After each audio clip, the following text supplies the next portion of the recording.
Welcome back to the podcast where we think we know everything, but we really don't know shit. But we really don't know shit during this off season. We don't know what the hell the management is thinking about in terms of Justin Fields, Caleb Williams. Justin Fields, Caleb Williams. We don't fucking know. We can all guess. And yeah, all the goddamn mock drafts, everybody thinks they're the smartest guy in the room. They don't know shit either. They don't know a fucking thing. Everybody is guessing right now. We do not know what Ryan Poles is thinking. We do not know what the president is thinking. We don't know shit. So that is why I say this is a podcast where we think we know everything, but we don't know shit. So we do have a guest tonight who probably has a good idea of shit. And we can't wait to talk to him. He was a hard-hitting safety. You didn't want to get hit by this dude. You did not. You didn't want that smoke, man. And shit, I told him he looks good now. He probably still can deliver that smoke. And you don't want to see him now at 40 plus. But yeah, man, so it's gonna be a great show. I cannot fucking wait. I guess I have the foul mouth tonight, right? I didn't swear like 5 times, but I'm excited, man. You know what? You are now rocking with the Chicago Clubhouse podcast, where they think they know everything, but honestly, they don't know shit.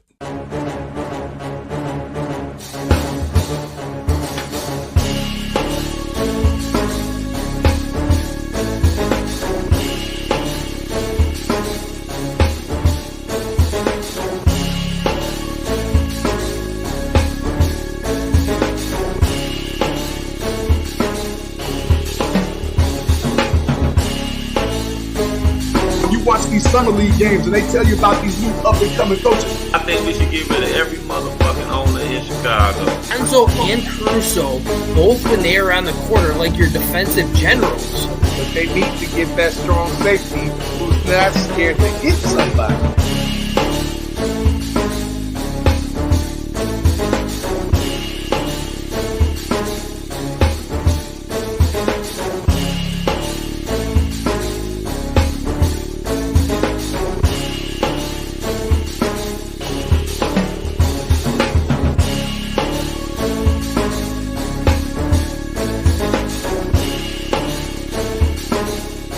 They really don't know shit.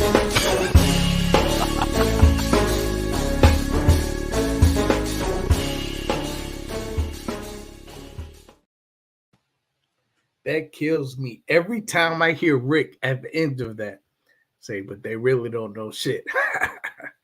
Well, I mean, I guess it holds true now because we don't know anything. We're all in the dark. All the mock drafts are just that.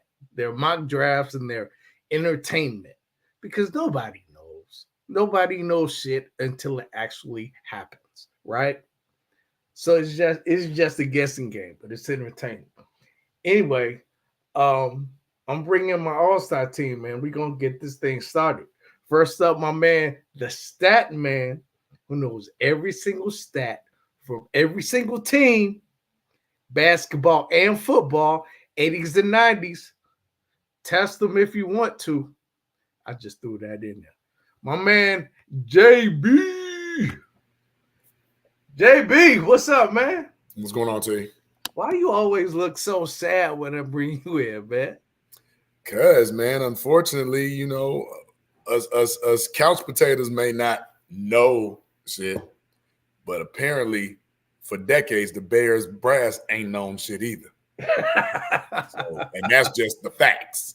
They don't know how to evaluate talent. I know that. The scouts, their scouts are like, I don't know. What the fuck are their scouts?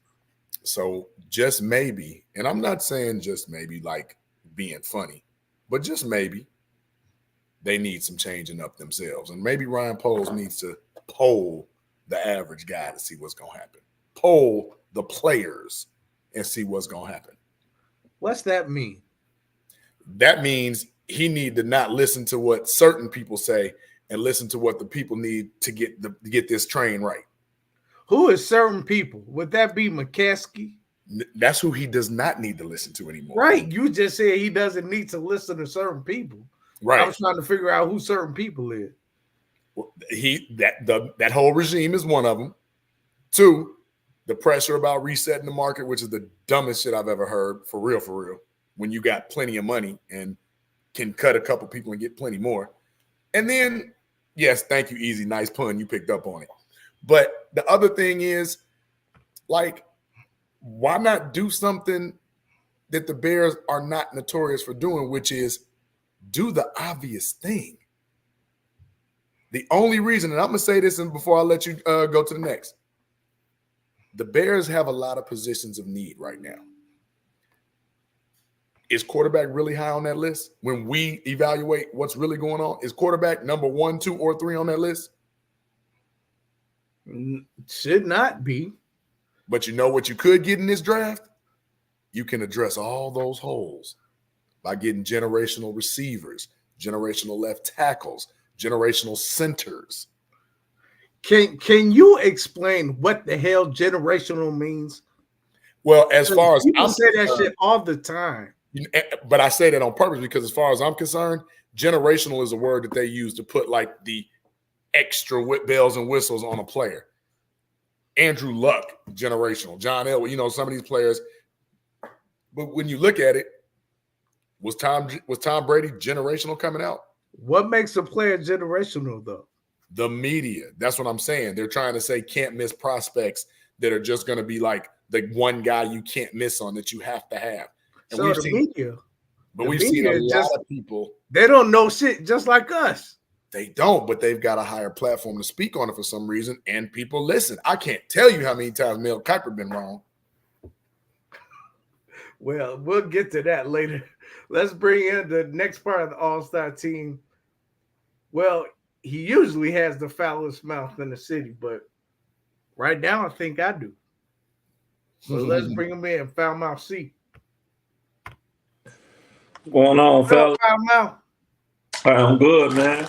Move my grapes out the way. Are you eating some grapes, huh? You always eating something. What's that right there?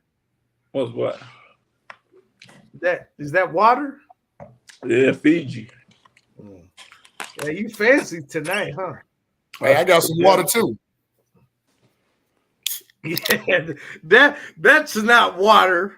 Yeah, polluted water. Fire water. So what's up, Foul Mouth? How you feel about all the nothingness that's going on? Man, I just want April to get here. What?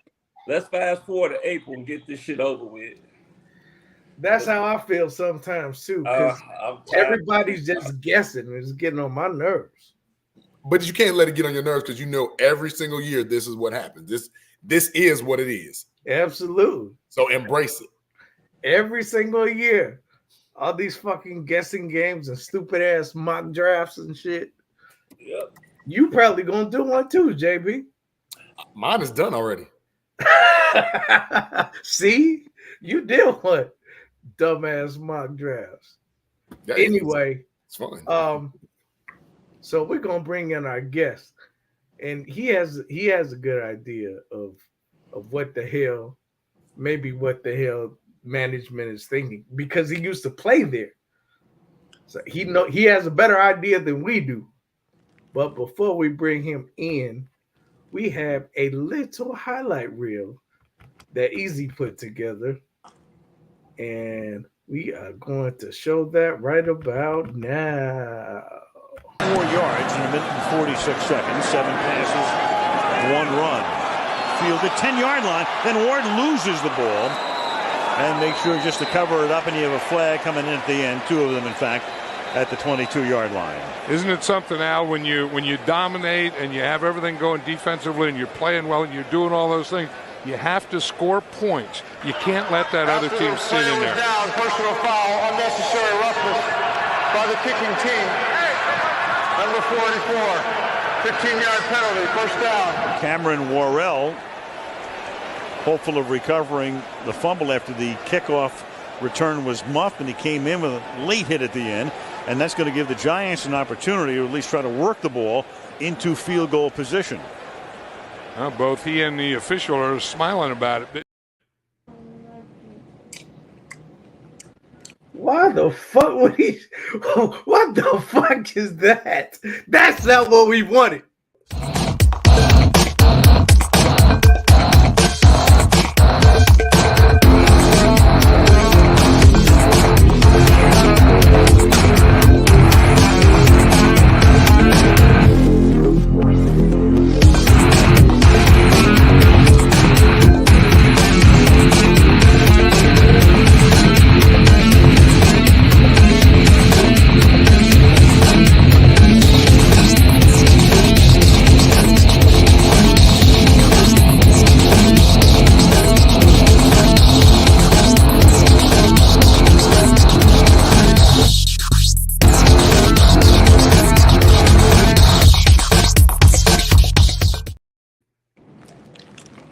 That's what we wanted.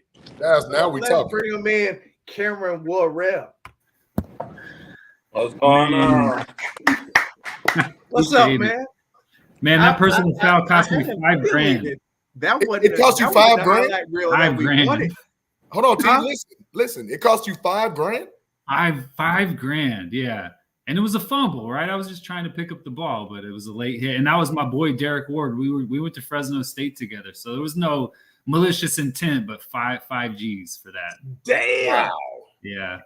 Wow. I was laughing at the time. I got that envelope in the locker on Tuesday. I wasn't laughing anymore. Wait, that wasn't even that bad. Okay, late. Yeah. But it wasn't even a hard hit. No, but it wasn't. Oh shit! I was a multiple time offender, so sometimes that happens. It does, but I like the way that you play with just heart, soul, vigor, and that intensity. And I want to personally thank you for every single time you hit a Packer. Thank you. Yes. Thank you. Yeah. Yes. Appreciate it. Yeah. Cheers. I feel like I represented the city of Chicago with the way that I played football, and when I hear Bears fans say that, it means more than anything, really. You know. Yep. Absolutely. So appreciate it. Yep. We definitely appreciated the way you play. You put on your hard hat. You went out there and you hit people. And I said that in the beginning, in the intros to the show, we need a safety that wants to hit somebody. And right now, we don't really have that. We don't have you. We don't have Mike Brown. We don't have guys like that. We have Eddie Jackson. Eddie Jackson doesn't hit anybody. He wouldn't hit people with a baseball bat. He can't hit nothing. But yeah, I think these guys not in the same mold as safeties of Bears past, for sure. Right. Absolutely. So what do you think of the Bears as a whole team right now? Do you even watch them? Yeah. I mean, I'm in California, but I catch them quite a bit. I had high expectations. I think like everybody else did going into this season with kind of the maturation of Justin Fields and bringing DJ Moore into the fold and what I thought they were going to develop. And it just didn't really fit the first part of the season. And then they really started playing well. I think everybody kind of bought in, and I thought Eberflus would be gone, but the way that they played at the end of the season, to me, everybody was bought in. That was effort. They weren't playing for a playoff spot. They weren't really playing for much at all, but people were playing hard. They were winning games, and that effort, you could see that guys believed that the plan every week was a good plan. Honestly, I thought I expected them to make the playoffs and give the NFC North a run. I didn't know Detroit was going to do what they did. I think they shocked everybody, but I thought Chicago was in a good spot. I thought the NFC North was wide open, and they just didn't look like the same team the first half of the season that they did the last half of the season. So, right. Like you're talking, who knows? Ryan Poles is, one of the bigger decisions in a long time for this franchise and what he's going to do with that number one pick. And all the draft capital he's accumulated and more draft capital he could accumulate if things go the right way and he moves back. But I do like his approach to the way that he handles business. I think it's thorough. I think he does his due diligence and homework. And like you said at the beginning, as long as certain people don't have a big say in the important football decisions, I think the Bears are on the right track. Agreed. So let me ask you, Cameron, who is certain people? It's the McCaskey family. I mean, that's it. The McCaskey family. That's who it is. Yes. I think they've gotten better. I think they've kind of restructured the organization. Kevin Warren came in to run the business operations, and Ryan Poles is in charge of football operations. And I don't know how much the McCaskies involve themselves in the football decision-making part of it. They're still involved in the business side, I'm sure. But it feels like when they selected Ryan Poles, that it was a thorough search, more thorough than they had done since I've been paying attention to the Bears, as long as you guys, obviously. But as long as they let the people they hire do the jobs they brought them in to do, I think the Bears are in a really good spot. So I want to pause real quick because I don't want to jump ahead. Let's table that for a few minutes and come back, right? I want to know, just from your standpoint in your career, right? The physicality that you all played with, right? That you brought. You had a knack for the ball, right? Knack for getting fumble recoveries, being around the ball all the time. Was that something that you just innately brought to the team, or was that something that Lovie preached, especially during that Super Bowl run, because you all seem to be turning the ball over more than ever before? And I've always wondered about that, but never really had the answer I thought I should have. Maybe you can help me out. Yeah. Lovie preached that every single day. I mean, he said the goal of every single play was to score a touchdown. Whether you were on offense or defense, the goal is to score a touchdown. Well, if you're on defense, the only way to score a touchdown is to take the ball away from the opponent. So he preached turnovers. Every time there was a ball on the ground in practice, we were scooping and picking it up and scoring. Whether the play was over or not, if we knocked it out, we would pick it up and scoop and score. So that was taught. And we took a lot of pride in that. I mean, that defense, man, we had dudes, Hall of Famers, guys that should be in the Hall of Fame, like Lance Briggs. And I just saw a tweet that Devin Hester's going to get in. I don't know. It wasn't from a reputable source on Twitter, but it's overdue for sure. But we just had, Brian Urlacher set the level of play. The bar was so high.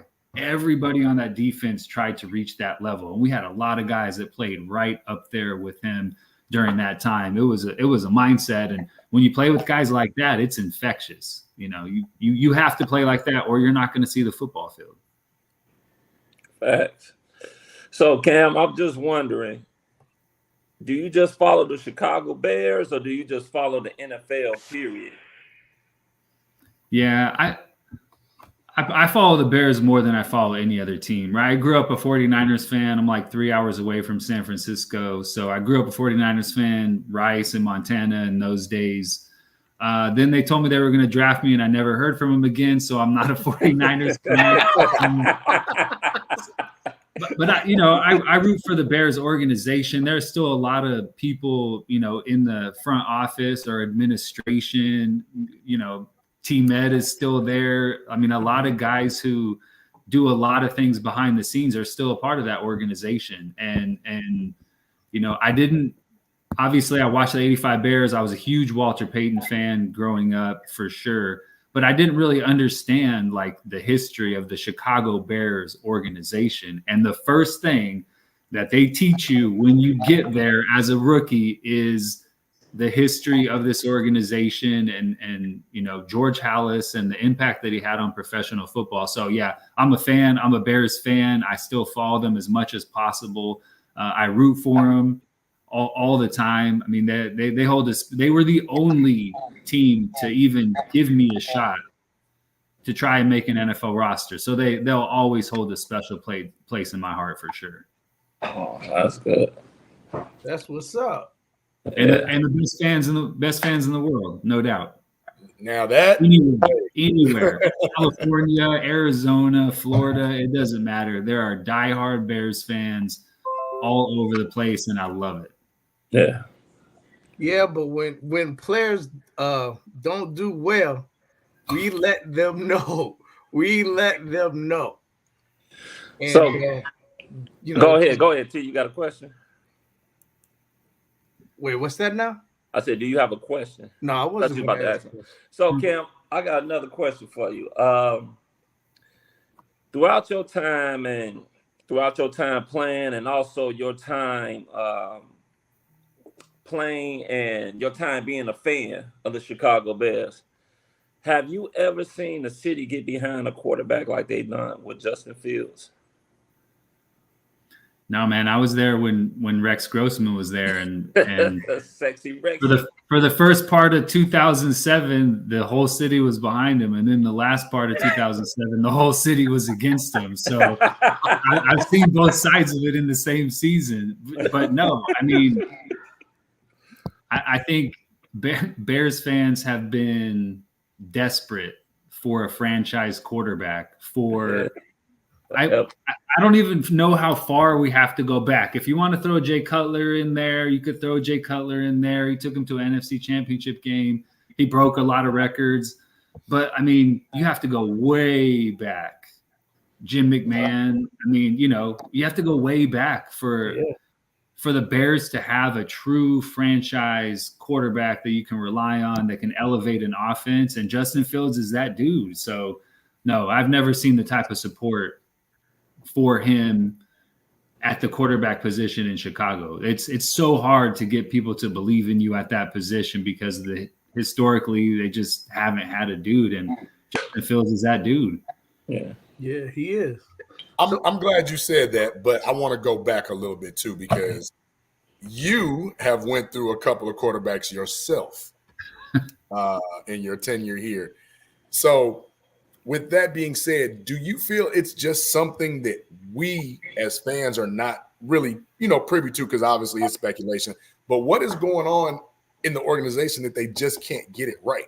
And I'm not even talking about just with, one time I believe it was Rex Grossman, Kyle Orton, and Jeff Blake, where Kyle Orton was playing great, Rex Grossman sucked and was hurt, and then Jeff Blake probably was the actual best but didn't play. And then, you keep going through these cycles, and here we are again, where we have a quarterback of who we probably failed. Let's keep it real. But now you're talking about bringing in another quarterback who has the same issues around him that Justin has. How do you feel that that's like any type of hope for success? Yeah, man. I've thought about this a lot because, like, finding franchise quarterbacks is hard. You think you have a guy and you don't have a guy. You draft him number one and he doesn't pan out. I mean, there are a lot of things that can go wrong. Justin Fields hasn't had the right pieces around him, hasn't had an offensive line that can keep him protected, keep him clean in the pocket, allow him to go through his, like, all the things, right? But I feel like, especially with the Bears, man, there's been this. The 85 Bears are historic, and what they did was historic, and fans still love that team. I've been at FanFest, and the most popular players there are 85 Bears, not current Bears, 85 Bears, because they love it for the right reason, right? The only Super Bowl in Chicago Bear history, those guys were a part of it. But I feel like the way that they were built and the attitude that they played with and the mindset behind that, I think that's been something that the Bears organization has felt. If you're not like that, then you don't really represent the Bears. And I think that's really hindered a lot of progress on the offensive side of the football, being progressive, not, hanging your hat on defense. Like, I loved it in Chicago. Our 07 Super Bowl team, it was so fun to play on that defense. The city loved it for sure. But there's a time where you just have to recognize the NFL is different. It's not 1985. It's not even 2007. It's changed so drastically. If you don't have a dude at quarterback, if you don't have a system and pieces around him, you can be good, but you're not gonna compete for a Super Bowl. Like the league is built around the quarterback position, and it's only going to continue to be that way. I feel like there's a little bit of that, kind of old school mindset that permeates through that organization, and it starts from the very top. That's true. That's true. Look at Pat Mahomes. He is a dude, as you say. He's a dude. And Brock Purdy. Now, I can't necessarily say he's a dude. He has dudes around him, but I can't necessarily. I mean, he's not a scrub by any means. But yeah, he's a dude. He's not a dude. I mean, he's not a dude, right? But give him credit when it's crunch time. When it's crunch time, he shows up. Yeah. Right. When the game is on the line, he plays his best. So he has some dude tendencies, but does he elevate an offense? To me, if you're a dude, like, you elevate an offense, you can take less and make it more. And I don't know if Brock Purdy can necessarily do that. I know Justin Fields can do it. He's done it his entire career. He has, but to speak on that, because I feel that there's such a thing as being mis-scouted, right? And it happened with Tom Brady, right? Most famously than anybody, right? But with the Purdy situation, it goes back to systems.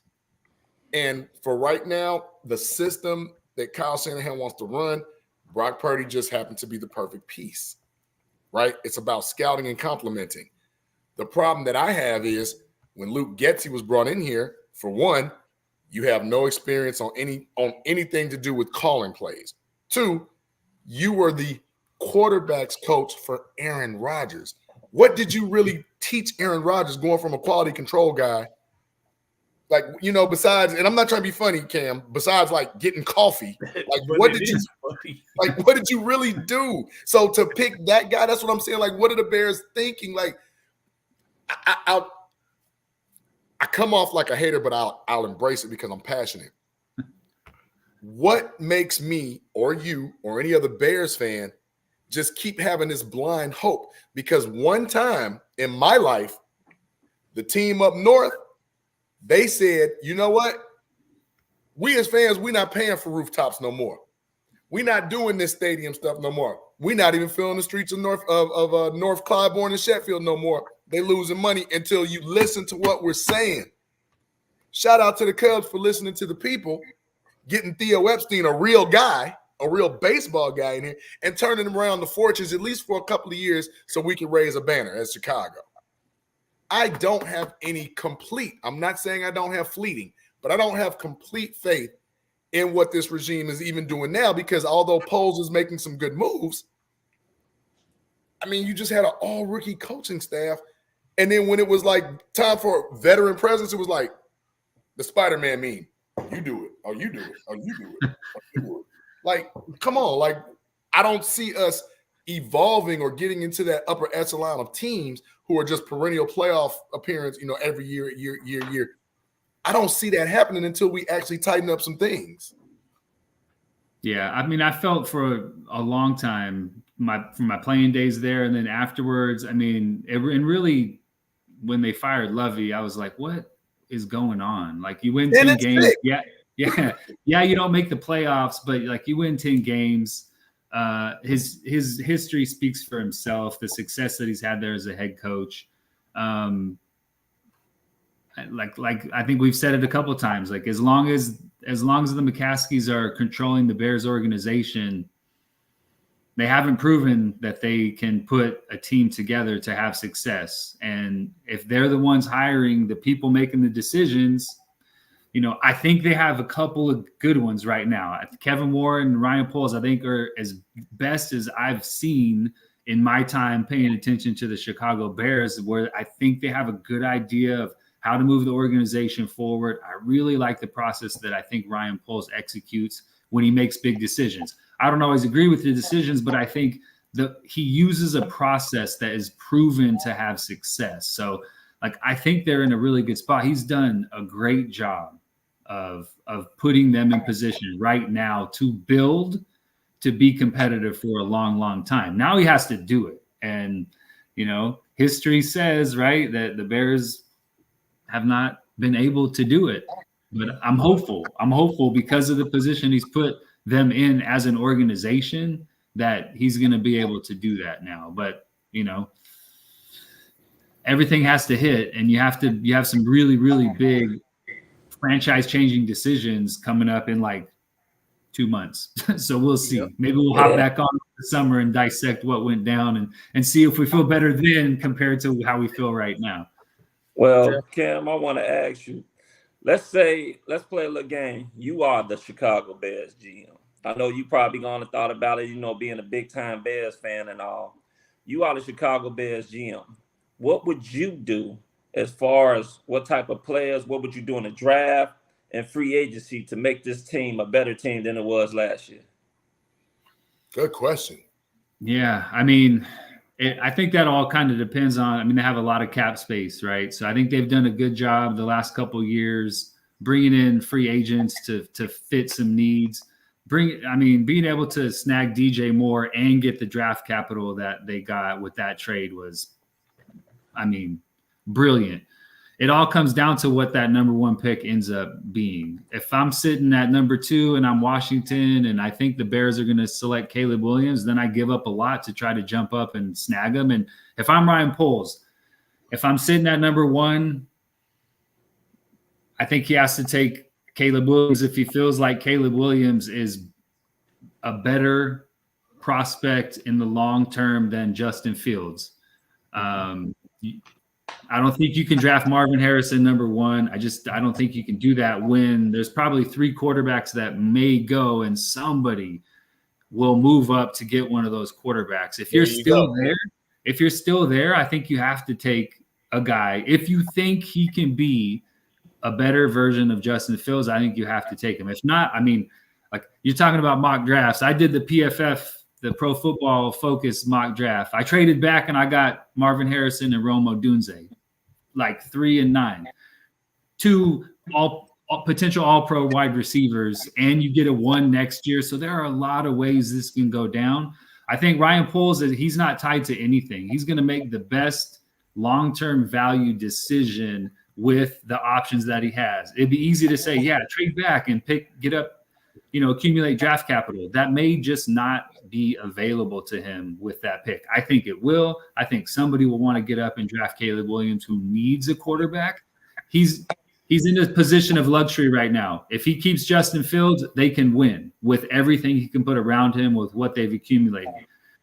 If not, they draft a rookie quarterback. They still save some cap because they don't have to pay a quarterback on a second contract, and you have draft capital, and I think you can build that way. So I think he's in a really advantageous position right now. I don't know which way it's going to go, but I think the process that he's used up to this point, he'll continue to use, and I think he'll make the right decision with the information that he has at the time. If it was me, I'm keeping Justin Fields, I'm paying him, I'm moving back, and I'm accumulating as much draft capital as possible. You seem to echo the sentiment of a lot of former players, except when they say that silly stuff about resetting the market. Resetting the market only matters when you're financially strapped. Right now, they are not financially strapped. They're actually in the green, which is something that we haven't been in a couple of years, right? So with the option to get more with certain cuts, right? I hate that. That's a taboo word, but we know it's a business. What if I told you, Cam, that there's an opportunity this draft for the Bears to address 5 positions of need in the first 3 rounds? Is that not worth taking at least if you don't pull the trigger, is that not worth taking the look and the listen to see, like, man, I can get Marvin Harrison. I can get Joe Alt. I can get Cedric Van Pren. Man, I can turn around and get my edge rusher. I can get Tyler Newbern or Caleb Williams. Like Kalen Bullock, I'm sorry. That's available. If I just take Caleb and I might luck up and get Rome with 9, of which some mock drafts show he's gone already. Mm-hmm. Now I'm like, the 4th or 5th best receiver, or some guy that wasn't even on any of our boards. to me, give me the more attractive piece, because one thing you know for sure, we know the Bears can win with Justin. We don't know what they can do with Caleb Williams. That's the difference between having one bird in the hand and two in the bush, in my opinion. No, I mean, there are needs on this roster that need to be, whether Caleb Williams is at quarterback or Justin Fields is at quarterback. If you don't address those needs, the success is going to be limited, regardless of who the quarterback is. Like, Agreed. Justin Fields is as good, outside the structure as anybody. Caleb Williams is good as well. I don't think he's as good as Justin Fields.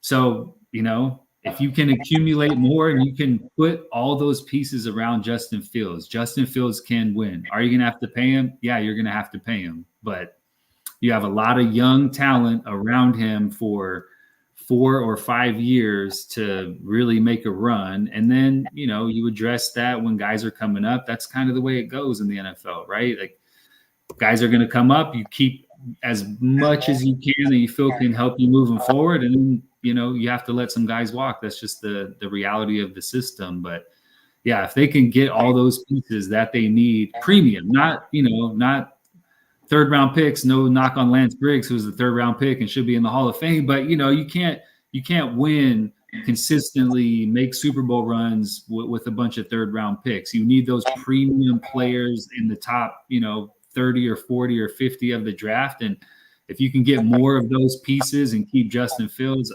I'm all for that. That's true. I was watching Get Up, and it's so funny since we talk about the Chicago Bears organization. Greeny was going off, and he was talking about the Chicago Bears organization, how they keep repeating the same damn process. They came in with who was the coach before Matt Nagy? I forgot. I always forget his name. John Fox. Yeah, John Fox. They came in with John Fox, drafted Mitchell Trubisky. You know what I'm saying? That wasn't who he wanted, but they drafted him, fired him, brought in Matt Nagy.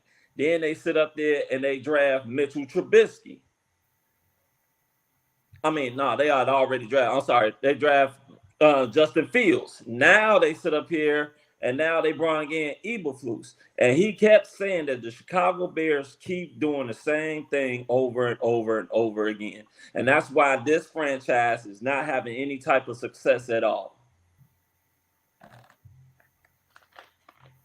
And that's from a Jets fan. He knows what losing culture looks like. Yeah. So he can recognize it. I tell you what, man, I was with the Jets for an off season, and it was the worst experience I've ever had with an organization. So the Bears are not that bad. It was Eric Mangini was the head coach. I was about to say, was that Mangini's years? Because I heard bad stories about that. Oh, man. Mike Tannenbaum was the GM. Oh, God. We traded for Brett Favre. So Brett Favre and I were locker mates, which was cool. I mean, he was a cool dude. But just Eric Mangini was about as fake of an individual as I've ever been around in a leadership position. And the whole organization, just a losing culture permeated that whole building, man. And you know what's so crazy? Both of those guys actually be on TV talking about what they would do. Yep. You got Eric Mangini talking about this, and then you got Tannenbaum talking about who he'll draft or how this player is and how that player is. And you said that was some of the worst. That's the worst organization you ever seen, huh? Worst. No leadership at all.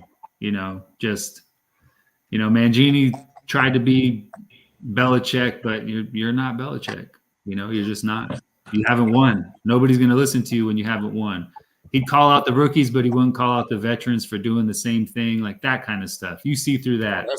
When you've had good leadership, like you see through that immediately. And it was not long until that locker room was lost. Oh, yeah. So, and he was good. We got another piece of the All-Star team that we want to bring in. He doesn't know shit just like us, but he has some things that he definitely wants to contribute and ask you, Cameron. So let's bring him in. Our guy Ace. Yo, what's up, everybody? What up, man? What up, Ace? How you doing, bro? Bro, I'm tired as hell. I just got back from St. Louis like 30 minutes ago. Oh yeah, trying to ship that car to Korea. Yeah, man, freaking rough, dog. I left this morning like at 6 in the morning, dude. Jeez, man. You had a long day. Well, yeah. glad you could join us, man. And I know you wanted to jump on with Cameron. Yeah, and, no, I just appreciate you guys freaking inviting me on tonight. You know what I'm saying? And that clip by Easy though, that thing was kind of funny though with that penalty though. I was like, $5,000, man, for laying on it. He didn't even hit him hard. No, that's a roughing the passer today. Man. Yeah. Yeah, that would be a hefty fine today. But that's how it always is, though, isn't it? I mean, you sneeze at the ref and you get fined. I mean,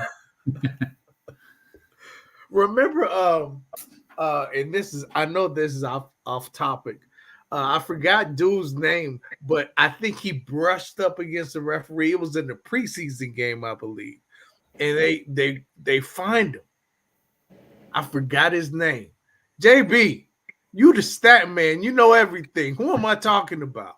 In the preseason, you got me because there's too many names to. What this last preseason? Or no, it wasn't preseason. I'm sorry. It was against Pittsburgh during the regular season. Oh, with us 2 years ago. Yeah, it was 2 years ago. Yeah, that's it. Who said that? No, you talking about when Cassius did Easy. the super kick celebration. Yeah. Celebration. The linebacker. He did the little martial arts move. Yeah. Well, again, I mean, that's nothing. Easy. That's nothing. You know what I'm saying? The guy was showing passion, energy. They say they want that. The ref got in the way. Hey, ref, you see the man doing some spin kicks, move. Like, get out the way. Did that cost us the game too? Nah, Justin Fields brought him back. Oh, okay. That didn't cost us. Right? Yeah. I can't remember if he did. He did. I remember Justin threw for 293 that game. And if they lost, he brought him back and the defense gave it up, because I remember watching that game. Maybe it was Thursday night or Sunday night. I'm like, that was the first time I was like, all right, Justin Fields that was the night. Justin Fields is that dude right now. Yeah. Justin Fields is that dude. You can't go back. Put everything around him and win with him. Absolutely. Again. So Cam, I want to know, how important is coaching in the locker room and in the NFL? Because you got a lot of people that think that, like for instance, that team up north, they were talking about this year, Matt LaFleur is actually able to call the plays and run the offense the way he wants to, because he no longer has Aaron Rodgers there, who they say change the damn plays all the time.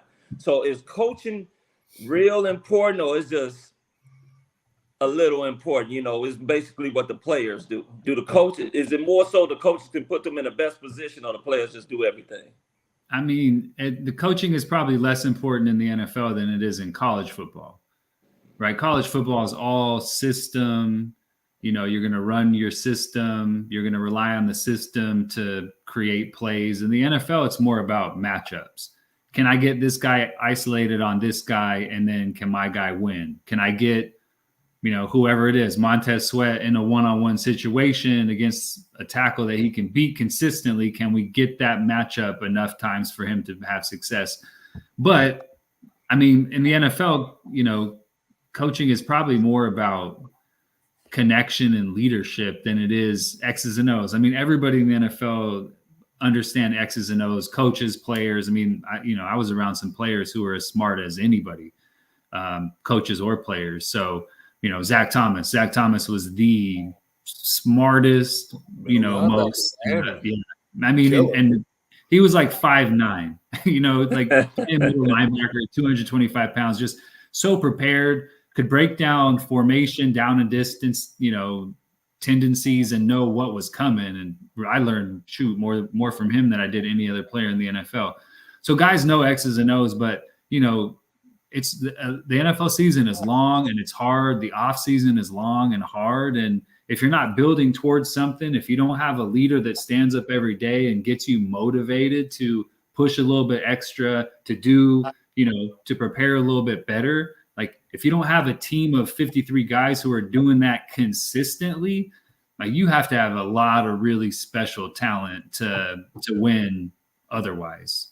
I think coaching in the NFL is more about that than it is, if DJ Moore is lined up against a corner he can beat, that you're going to throw him the ball if it's man coverage. Like, the NFL is more simplistic almost in those ways because you're going to exploit matchups at every opportunity. But that's why, the cover 2 system we ran with Lovey, about as simple of a defense as you could possibly run.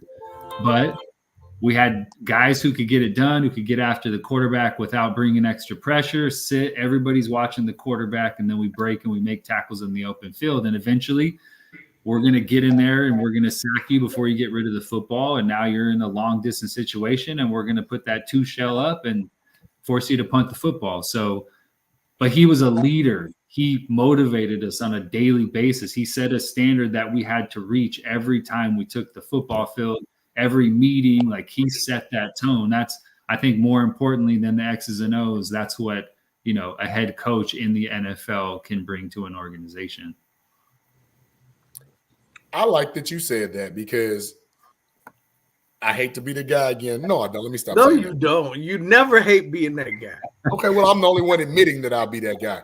I lost a lot of faith in Eberflus, not just losing the Denver game, not just losing the Detroit game, but in the Cleveland game, you never, under any circumstance, put Justin Jones, a converted 3 technique, on David Njoku. See, stuff like that is coaching malpractice.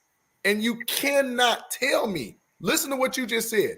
It's as simple as see ball, get ball, make turnovers, make them pay, stop them on 3rd down, and go to the cover 2 shell, make it impossible for you to do anything. Why are we trying to outsmart each other by putting a 3 technique on what is he, a 4-4 tight end that runs a 4-4? Like, what is you get what I'm saying? Like, why? Yeah, he's a matchup problem for a lot of people, especially someone who's not really used to covering. I think there is, I guess to add on to Foulmouth's question, not that leadership and that motivation, but also decision making at the end of football games, right? I think that if you talk about something else that as maybe as important as that motivation, it's making the right decisions at the end of football games. I watch games every Sunday and I'm like, who is in charge of clock management? Because the decisions that are made are awful. God awful. All the time too, not like every once in a while, all the time.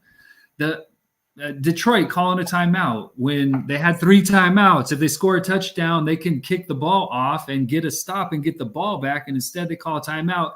They have to get an onside kick or the game is over, like those types of things. So I think with that decision-making at the end of football games, some guys can stay cool and some guys can't stay cool. And you have to be level-headed. That's why Lovey was so good in those situations. He was the same all the time. He never got too high, never got too low. He could think clearly in those pressure situations. And that's why we played like that. And, Eberflus is obviously going to be the guy in 2024. Hopefully he's addressed some of those late game deficiencies. They've taken a look back and maybe given him a little bit of support for those decisions that need to be made because, they lost games that they just shouldn't have lost for a lot of different reasons. But part of it was the decisions that he made, or the decisions that his coordinators made in those situations. Justin gets a lion's share of the blame, unfortunately, because some of those games he did do enough to win and it was taken from him. But now it's looking like he was the problem, which is where I have a problem. Because then going back to what you just stated, even on the Bears coaching search, we've had 4 coaches since Lovie Smith with no sustained success. That's a problem.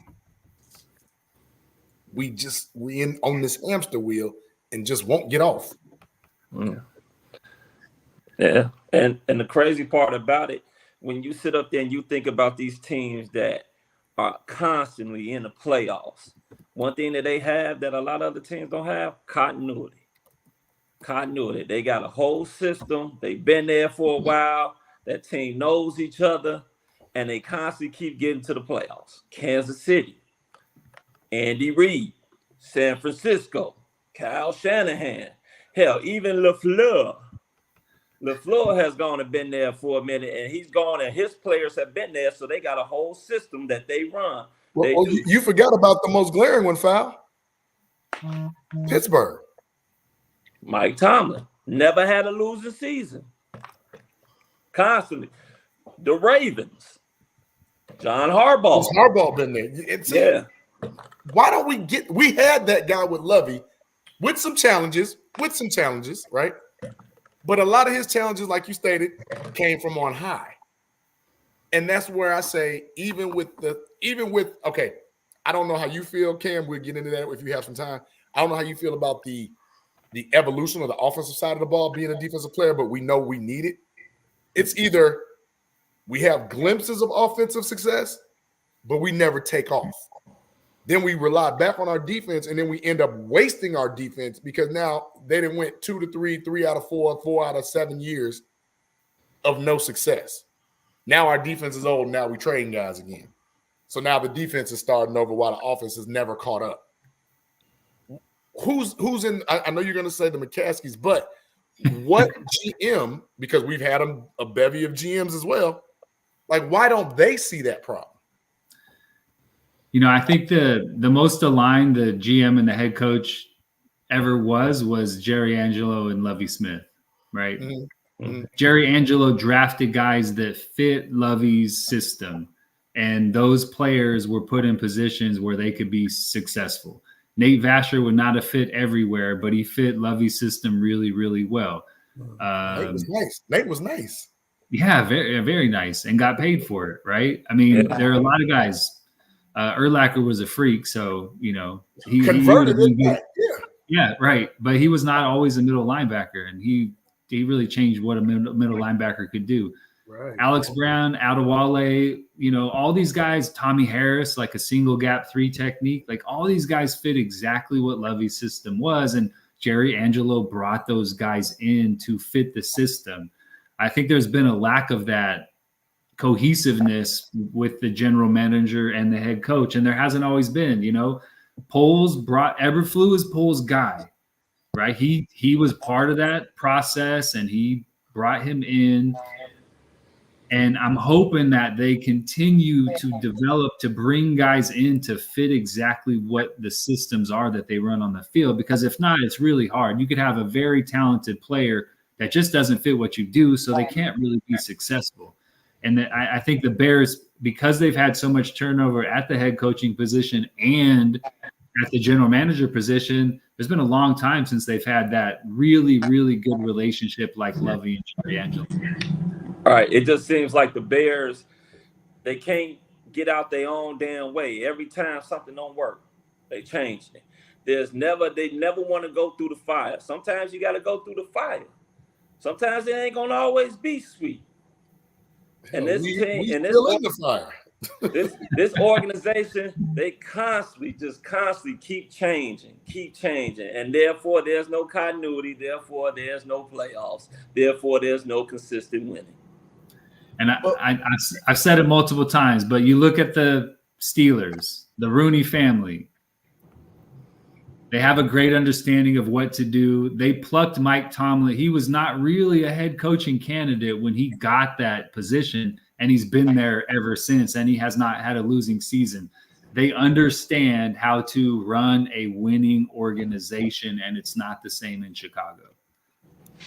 Exactly. Couldn't you say, too, that that's what they're doing right now, at least for continuity, though? Like, you know, nobody wanted to keep Flus, right? To be honest with you, the media was wanting to you know, hit the road jack or whatever, but that's what we're trying to do now, is trying to establish some continuity, you know? So, I mean, like, I'm all for Flus. I think I'm glad Getsy's gone because they had to go and replace the offensive side of the ball, and hopefully Waldron does that, you know what I'm saying? And then bringing in other essential coaches that understand, hopefully, to help develop players. If you look at the hirings, I like the hiring this season for the whole offensive side of the ball compared to what last season was, because you didn't know anybody.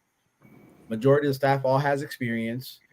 they've helped develop players that we all know or are familiar with.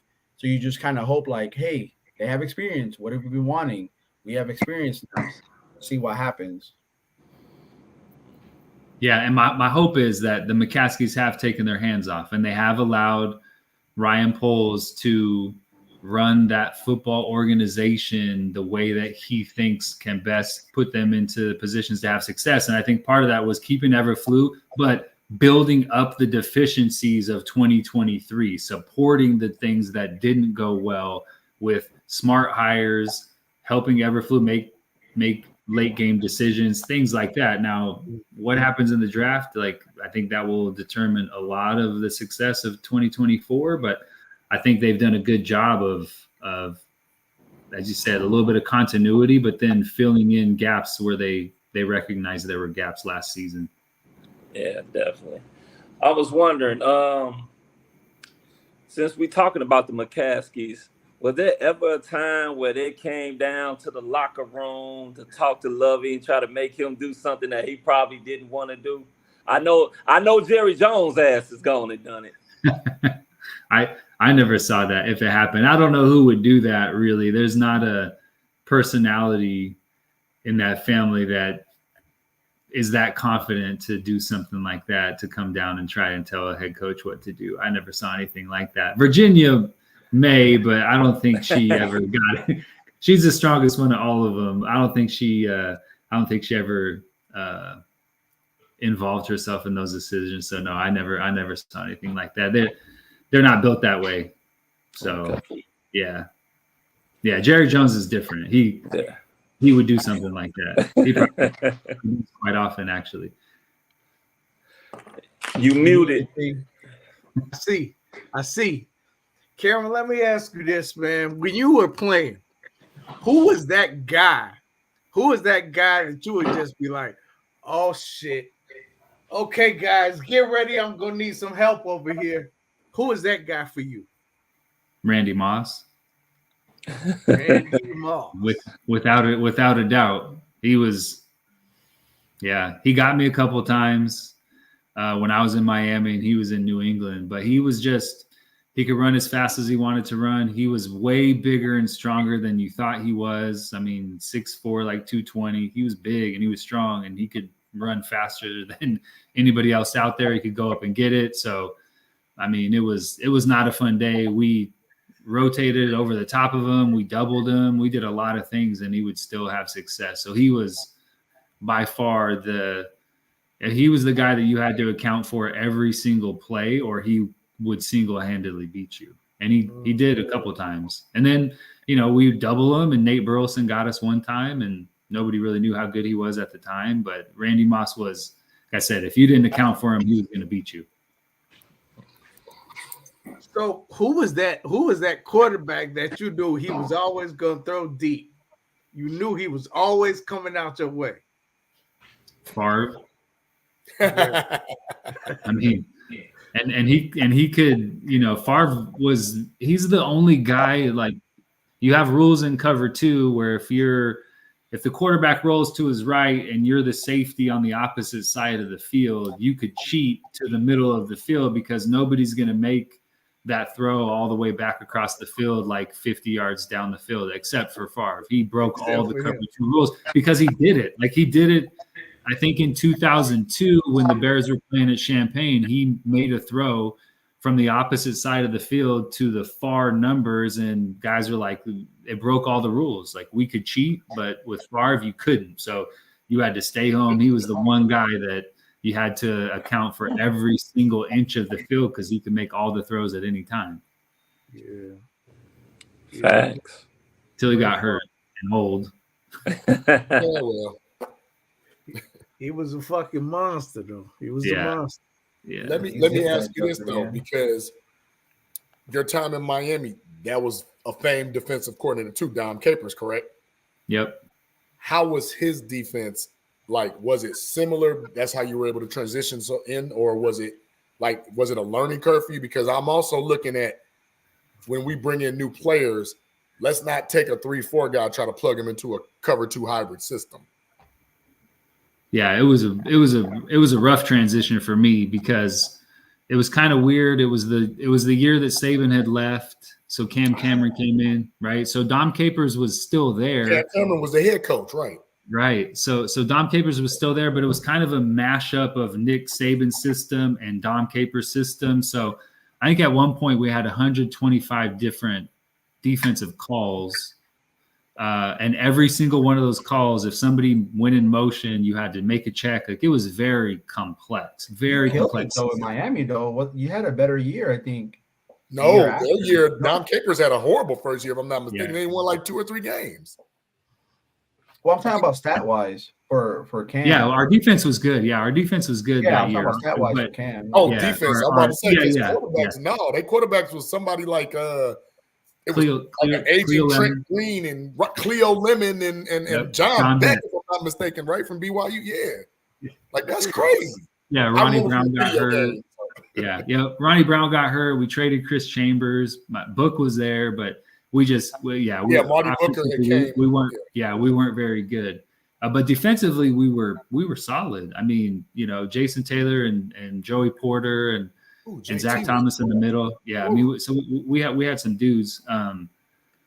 But the system was solid, solid. It was really, really complex, and there were a lot of things that could change, but it was that, I would run that system. If I implemented a defensive system, it would be that system. And you've seen Saban kind of take it to the next level, but it was very solid. You could do a lot of stuff at it. You could match up, you could change personnel and run the same things. It was a really fun system to play in. Once you understood it, it was great. The learning curve, there were a couple of training camp practices where Dom Capers just let me have it because I would mess something up, and he did not hold back. Okay. He's like, you've been in the league for 5 years. Like, why are you making this mistake? Or you need to be louder. Everybody has to hear you in different terminology. But it was a fun year. Defensively, it was a fun year playing in that system and playing with some of the guys that I got to play with and having success on the defensive side of the ball. Just 1 of 15 is horrendous, man. It's like a car. It's like a car crash every week that you just wake up. Well, Cleo Lemon, good Lord. Yeah, he made it. So we were in a lot of games too. We got blown out. The Patriots blew us out. There were some games that we just got blown out, but man, we lost an OT game to Houston. They had to kick 4 field goals over 50 yards. We lost to the Giants, won the Super Bowl that year. We lost to them 13-10 out in London. I mean, we were competitive, even though we were playing with really half a deck almost sometimes. Yeah.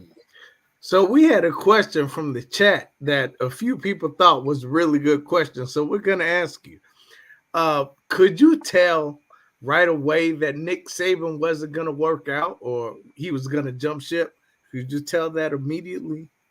Nah, he was gone when I got down there. So he had left. I mean, a month before to take the Alabama job.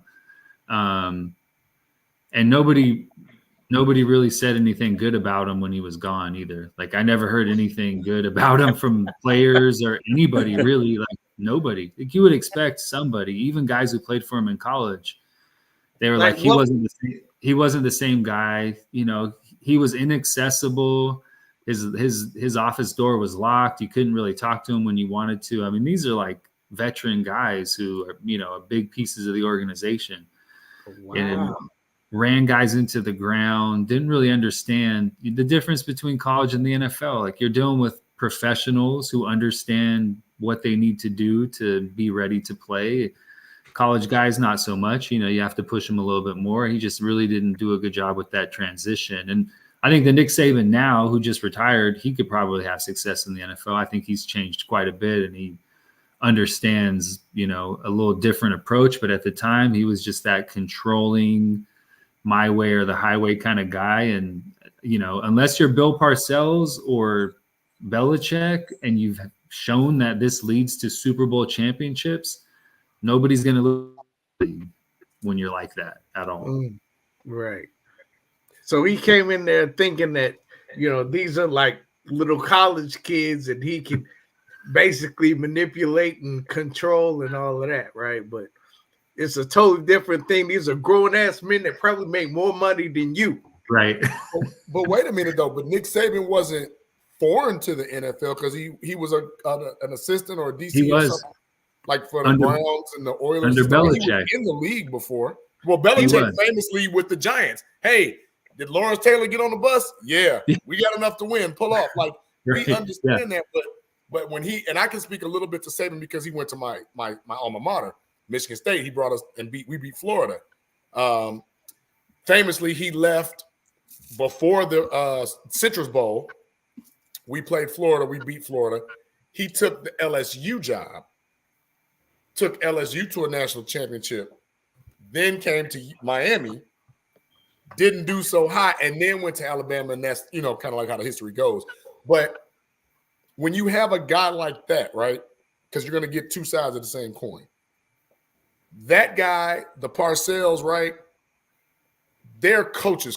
Like, they know the game, right? But then when you get a guy that's more of a player's coach, a la like an Andy Reid, who do you feel is more comfortable for today's player to play with? Because I don't think kids respond. And I say kids just, haphazardly, but I don't think they respond to that old school get up and run through a wall type. It's almost like you got to coddle them a little bit, right?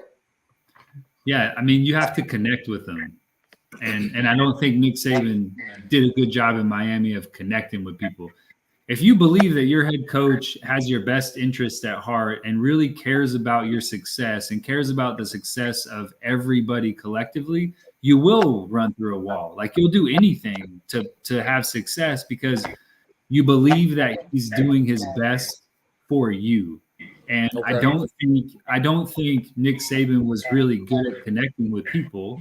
I think Andy Reid is great at it. He's a great football mind, but he's also really good at connecting with people. And I think today's NFL, it's more about connecting with guys, allowing guys to understand that you do care about them. And people throw family around all the time. Like, it's not a family. It's just not, right? Like, this guy's your brother today and he gets cut tomorrow. Like, you don't cut family.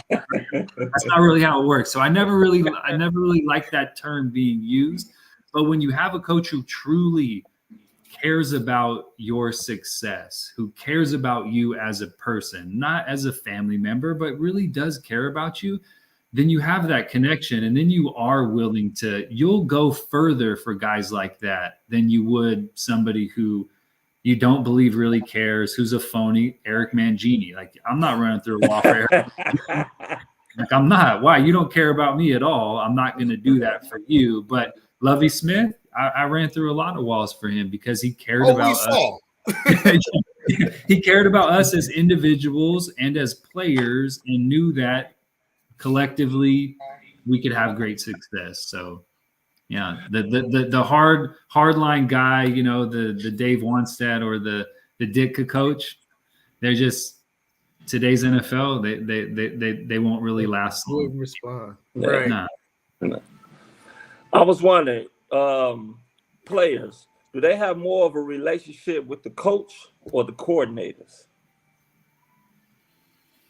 I mean, probably your position coach number one, and then your coordinator number two, and then the head coach number three. Unless you're, there's probably 5, 6, 8 guys with every organization, like Urlacher and Olin Kreutz, guys like that who have a really good relationship with the head coach, because I think head coaches use those guys to get a sense of, how the team is feeling, what the locker room is like. Are we pushing too hard? Do we need to pull? Like, you have guys like that coaches rely on for information. So, like Steve Wilkes, one of my favorites, D coordinator for the 49ers, hopefully wins a Super Bowl. Like, I'm not a 49ers fan anymore, but I'm rooting for him. He was great. I had a great relationship with him. I had a great relationship with him. He was going to get the Carolina job or keep the Carolina job, I thought.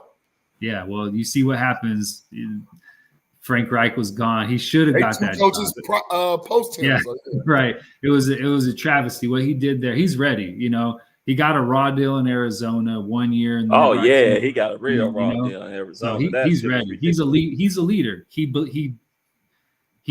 cares about you and is going to put you in a position to be successful. And as a player, that's kind of all you can ask. And then he'll push you and he'll, try to get you to the place you need to so you can win football games. I'm rooting for him. I hope he gets an opportunity soon because he's a fantastic individual. But I had a great relationship with him. I had a great relationship with Ron Rivera, and I had a good relationship with Lovey. I just wasn't as close with him as I was the other two because we spent so much more time together. Hours and hours a day with Steve Wilkes, hours a day with Ron Rivera. Lovey, half an hour or so really with him. So Dave Tobe, great relationship as well. So those guys that you really great and probably should have an opportunity to be ahead. That's what I was going to ask you next. Like, do you think he got an opportunity that he should have got an opportunity to be a head coach, Dave Tobe? Yeah, he's the best that I've ever been around at identifying where to put guys to allow them to be successful. We had a great group of special teams players in 2007, like Brendan, myself, Leon Joe, Dante Wesley, Rod Wilson, Hunter. We had a lot of guys who were really good. And he knew exactly where to put us so we could let our individual talents shine. I've never been around a coach as good as really understanding strengths and weaknesses of players than Dave Tobe. And Devin was special. Devin is special. He's the greatest returner of all time. But he knew what to call. He should be a Hall of Famer. If he's not, man, it's a travesty. But he knew where to put it. He knew what to run. He knew, what Devin could do against certain looks, and he would call the right things at the right time. And that's just a different skill set. And, you believe that he really was rooting for you all the time. So it was real easy to play for him and do the dirty work so everybody can have success. Hey Cam, how was it? I don't know. I was showed up a little bit late. I don't know if you talked about it, but how was it? Your second stint with the Bears, even though I know it's a little bit less time, different from when your first, your first stint. Yeah, it was cool. Honestly, I was with the Jets and I had a shoulder surgery, so I was basically on IR for the first 16 weeks of the season. I was 9 weeks out of surgery, and I get a call in December 23rd, and it was the Bears. I'm 9 weeks out of surgery. I just started working out, just started running a little bit, and I get a call. My agent's like, "Hey, you got to call me." I'm like, "I'm working out." He's like, "Call me right now." And I get a call from the Bears. They fly me out and sign me because Mike Brown got hurt. So it was cool to come full circle. Like I said, the Bears were the only undrafted free agent opportunity that I had coming out of Fresno State. Was there for 4 years, could have re-signed, decided to go to Miami, and then the next year got hurt with the Jets and got to come back to Chicago and finish out. I actually played in the game against the Texans, which, man, I remember Kevin Payne had a bad shoulder and he was like, "Hey, I might not go next series." And I was like, "Please, Lord, do not let me go into this football game because I'm not ready to play at this level, 9 weeks out of surgery, barely running around at all." But it didn't happen. I think I played 4 special teams plays and that was it. But it was cool to go back and see all the guys again. I still, most of that squad was still there. If we would have won, we would have went to the playoffs, which would have been cool, but we lost. But it was really kind of a cap. I didn't know that was the end. I had some workouts, I took some physicals, but I was banged up. I was coming off of ACL and my second right shoulder surgery. So, a backup special teams guy, you're just not going to get very many opportunities. So it was cool to finish my career where it started and get back in that building and spend a week with guys that, I still talk to a bunch of guys from that team, right now, which is cool. Those are lifelong relationships that we'll have forever. Mm-hmm. Yeah. Love it. Hey Cam, what made you go from Chicago to Miami in 2006, right?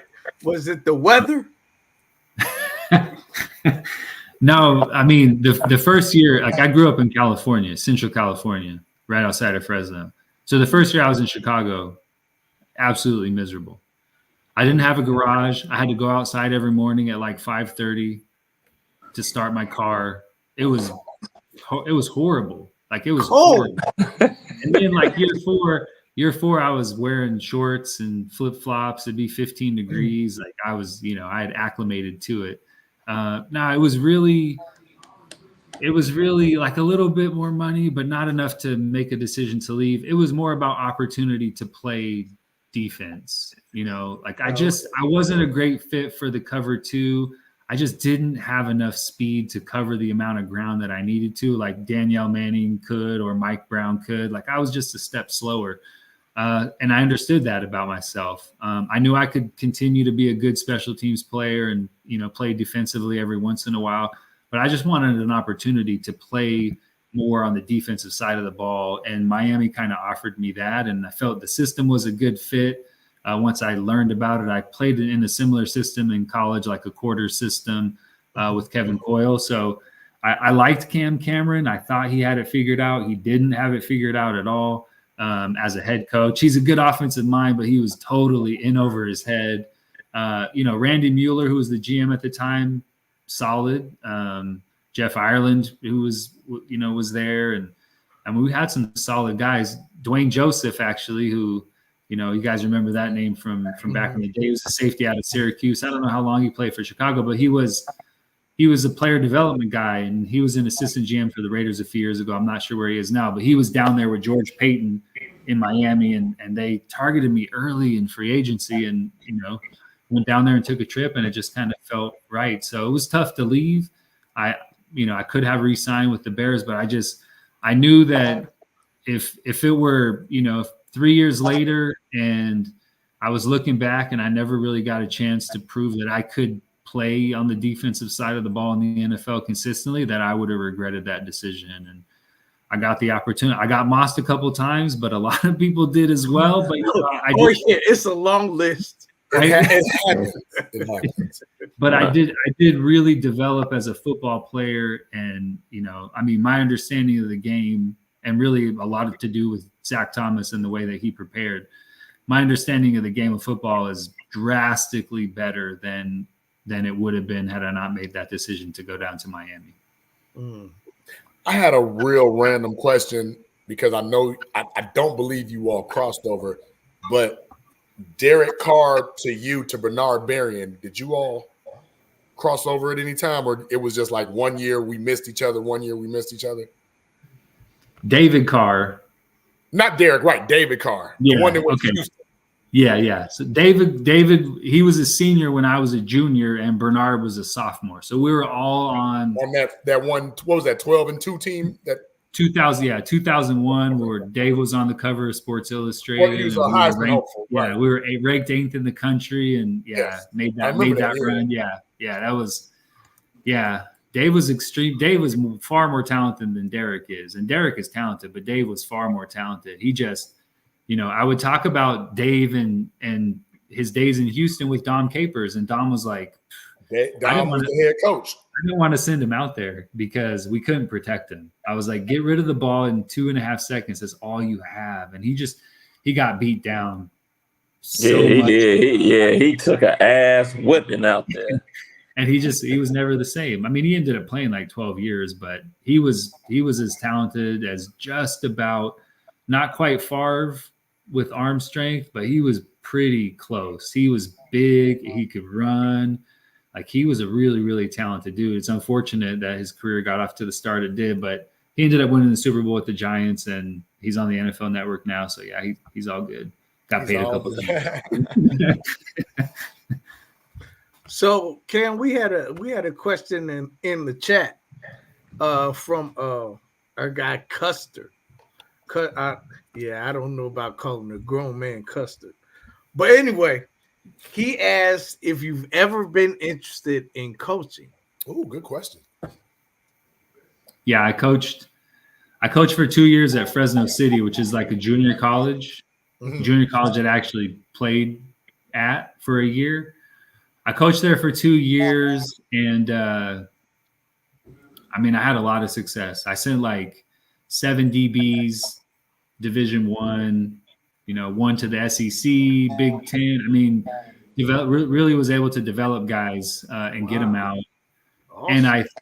And thanks. I mean, it's them. In fact, one of the dudes that I coached, his girlfriend is Victoria Monet, just won a Grammy on Sunday night. So he was on the red. He was on the red carpet the other night. Yeah. It was cool to see. And I was almost ready to make that a career. I still had relationships and could have gotten a start somewhere, but my daughters were young. They were like 8 and 6. And stay with them. Yeah. Like I had, Chris Harris, or I had a buddy, Marquise Williams, who's the special teams coordinator at Atlanta.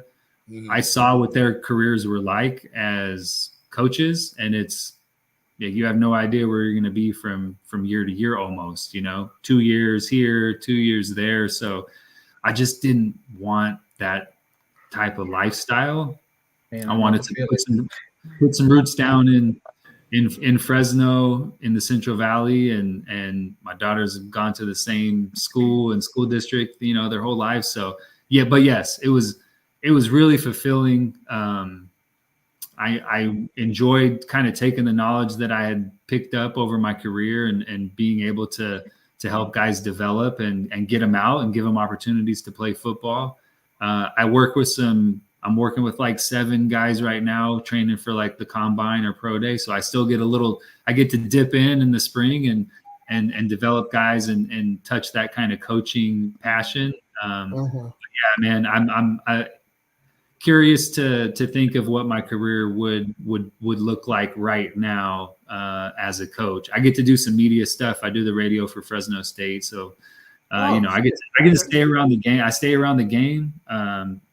I do some high school stuff on TV. So it allows me to stay around football without devoting like the time that you need to be a coach. Cause I saw what that's like, it's during the season, it's nonstop. So you mentioned Chris. That's our guy, man. He interviewed here in Chicago. Didn't necessarily work out, but it might be some political stuff behind that, but who knows? But that's our dude, man. We had our fingers crossed. We were hoping. Yeah. He's another one that and really from the jump, as soon as he came to Chicago, he belonged. Like 6th round pick, didn't really matter. Extremely sharp, put himself in great position. He wasn't really necessarily fast enough to play in a cover 2 either, but he was just kind of one step ahead all the time and brought it. When he hit you, you knew that you were getting hit. Yeah. Y'all were like the same in that department. Yeah, he was smarter though. He put himself in position, man. It was uncanny. Mike Brown's the same way. Like I would be like, what was going through your mind? And I think they were just willing to take risks that I was not willing to take. Right? Like if they gave up a play, they were okay with it. I tried to play like 2 in the system, and like you just can't play at that level like that. You're never going to make any plays. And those dudes they didn't. When they saw something, they trusted it and they went with it. And that's a special skill to have. And Chris Harris, he's going to be. He's not going to slow down as a coach. He's going to be a coordinator and he's going to be a head coach. He connects with guys. He's a leader. So, hey guys, I'm about to go ahead. I got to be at work in the morning. Well, I mean, not work. I got to get up early in the morning. So I'll see you guys later. Hey, Cam, it was a pleasure talking to you, brother. Likewise. Easy. You put up a question that you wanted to ask him. I'll let you ask him. I ain't reading all that. It's not. I'm not reading all that, man. You say it. Yo, hey, I didn't realize I was on the show.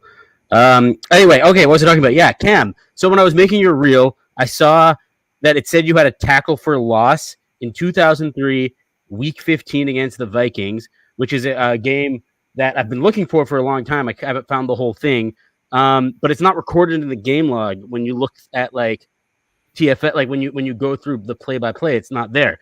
So I'm just wondering if you happen to remember it. If not, totally fine. But I'm just interested. No one remembers that shit. Yeah, I don't know. I mean, he played. I remember a lot. There's a lot of things that you could ask me that I would be able to recall, but I don't remember that ever happening. So I think that there's a mistake somewhere that gave me because that was my rookie year. Hey, you got an extra stat though. That's cool. I played like 5 plays of defense the whole year, and I don't remember playing against the Vikings. Oh, I think that was the game that it might have been up in Minnesota, right? No, it was in Chicago. It was when Randy Moss tried to Moss Tillman, but couldn't do it. And he picked it off, right? Yeah. That's what kind of. I was very young, but that was the play that really sold me on the Bears. I remember. So yeah, that was great. You're talking about a fumble recovery that he had. That doesn't necessarily mean it was in the game play. It could have been on special teams too, right? Well, yeah. Most of what I found from him when I was going through the logs were special team plays, but this was a. Well, no, I'm saying the tackle for loss that's counted. I'm saying it could have been one of your fumble recoveries. They just misrecorded it, right? I don't think so because they record fumble recovery. Like I found all the fumble recoveries that I was able to find them in the game logs. I couldn't find all the games where he had fumble recoveries, but yeah, no, I think it would have been. You have 5 over your career, if I'm not mistaken, right? Something like that, right? Look, honestly, I have no idea. Look, all I know is when I was putting together the film, like you had a nose for the ball for sure. Like that's one thing I will say. Like, I mean that Giants play, I was laughing a little bit, not gonna lie, because it was funny to see you like just go in super late, and I'm sure my dad cursed you out through the screen. But hey, I don't blame you. You know, like you got to get the ball, and I like that. I like that style of play. So I'm glad we got that on the show. JB, who led the Bulls in steals during the 90s, not named Michael Jordan? Scottie Pippen. So Cam, JB is the steel trap of useless information. Even though that was actually a good question. You know my semi claim to fame is like really random. I've stumped the Schwab twice. No way. Really? Yes. That's cap. This is a cap. Well played. I mean, I remember watching that show. I know a lot. I don't know enough about women's tennis. It was one of them random days where it literally was football, basketball, track, of which my mother ran track, so I'm into track. Yeah. And it was like one of them things where the answer was Gretzky. Oh, there you go. Then it was like Roy or Patrick Waugh, however you say his name. And I just knew it from playing the games, right? So Right. And that's what I'm saying. Like I said, I don't think I can do it on a consistent basis, but I've done it twice. All because of video games. I've gotten to the final. I haven't stumped him. Huh? I mean, like I've gotten to the final on Stump the Schwab, like when they're like, name MLB players with 3,000 hits. Like I could do that, but then like, yeah, after that it's like, yeah, pretty much done. But that's impressive, JB, to know Cam, all that. Seriously. Before we let you go, man, what was your go-to pizza when you were here?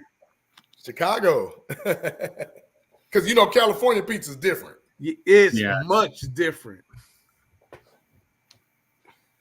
It was Lou Malnati's. Okay. Nice. Lou, okay. That's what's all up. right. So barring Lou, what was your next one? Or did you have a backup? Probably Giordano's. Okay. That's what we were looking for. That's what we were looking for. Yeah, Giordano. And it was the only reason Lou Malnati's is probably one is because they would always cater at the facility. So we had Lou Malnati's a lot, and I loved it. So Giordano's sponsor of the Bears like a couple seasons. Yeah, I think so. Yeah. When we went I took my kids to Chicago my older daughter was born there, but we were in Miami when she was 2, and then we've been in California. So we went back there a few years ago. First time we really spent any time there, and we went to Giordano's. The one place we went to, pizza, Giordano's. That was it. Okay. What was your go-to steakhouse? Oh, don't say what I think you're gonna say. Probably Morton's. You know where we used to go we lived in the suburbs, so we went to Stony River, because they would have a tempura lobster tail. What suburb was that? It was great. Really? Tempura lobster tail. Fantastic. That sounds that was I think that was in not quite Schaumburg. We lived in Lake Zurich for like 3 years, which is kind of random, that's far. Kind of random. But we practiced in Lake Forest, so it was up. I didn't realize how far away it was, but it was the only apartment I could get like in the next day, and I didn't know I was going to make the team as a rookie, so I had to get in the first place I could get, and that was it. There was a suburb out there. Maybe it was Schaumburg. I don't think it was that far though. Somewhere out there on the west side, Stony River. I don't know. Morton's. I don't really remember frequenting steakhouses in Chicago. Oh, well, Morton's is that's a good. Morton's, I was gonna say, I hope you don't say Dickens. They got a good steak. Dickens, I went there one time. Yeah, it's the food is not. It's no. I win. Let me check that Ruth's off. Chris, like you can't go wrong at Ruth's Chris. But that's everywhere. A Chicago steakhouse, I couldn't. We used to go to that Weber Grill. Weber Grill was good. Weber Grill was okay. Oh yeah, they've closed it. Heaven on 7. You guys ever go to Heaven on 7? Absolutely, that was the Creole food spot. Yeah, yes, absolutely. Yeah, loved it. Weber Grill was good, but Lowry's was okay. Lowry's was good both too. Of those. I think both of those are closed now, right? Weber Grill. Yeah. Really? No, Weber. To my knowledge, Weber is open, but for sure, Heaven on 7 is closed and Lowry's is closed for sure. I know Heaven on 7 is closed. Yeah. Okay. We tried to hit it when we were there, and it was not there. Oh man, the crawfish etouffee. Now you're bringing me back. They would cater sometimes too, and I was like, "This is the best." Man, I grew up in California. I was not exposed to that, so I was like, "This is." I'm a fan. I'm a big fan. Now, why is the food in California not so good? I mean, okay. The Mexican food is really He's good. from California, so the Mexican food is really good. Yes, precisely that. Except for that, you're right. There are some fine dining establishments that are great, but California is kind of an eclectic mix of a bunch of different kind of. It's almost like 4 states in one. SoCal, San Diego, Central Valley, the Bay, Sacramento, Northern California. I mean, that's like 6, right? So it's like individual states. It's like Chicago versus Champaign. It's not the same thing, right? I mean, it's just not. So wait, just Claire, love Cali. There's that much of a difference between NoCal and SoCal? Oh yeah. Big time. Cuisine wise, I had no idea because it's like the difference between going like to UCLA and USC, right? Yeah, I mean, but LA is probably culinary. It's probably the culinary capital of California. Yeah, probably. Sacramento. But yeah, really about the Mexican food. It makes sense, right? It makes sense. Well, the only good food that I had when I was there, and I was walking down Muscle Beach. Muscle Beach, okay. Yeah, Muscle Beach, which is actually Venice Beach, I thought. Yeah, right? Venice Beach. Yeah. I had these shrimp tacos. They had to be the best tacos I've ever had in my life. Okay. And they were fish tacos. If you find the right place. Truck. Yeah. And they were phenomenal. They were the best tacos I've ever had. But when I went to I went to a few restaurants in LA. Oh my God. Horrible food, man. I'm just like, damn, this is bad. This is terrible. So, Mexican food, sushi. Sushi. A lot of the good sushi. The sushi here is elite. Yeah, a lot of good sushi spots. Okay. I mean, a steakhouse, you have to rely on, like the Ruth's Chris or Capitol Grill, places like. I did like the Capitol Grill when I was in Chicago as well. That was kind of the spot that my wife and I would hit. Downtown, yeah. The Capitol Grill is still really famous. Lobster bisque, yeah. The soup is phenomenal, yeah.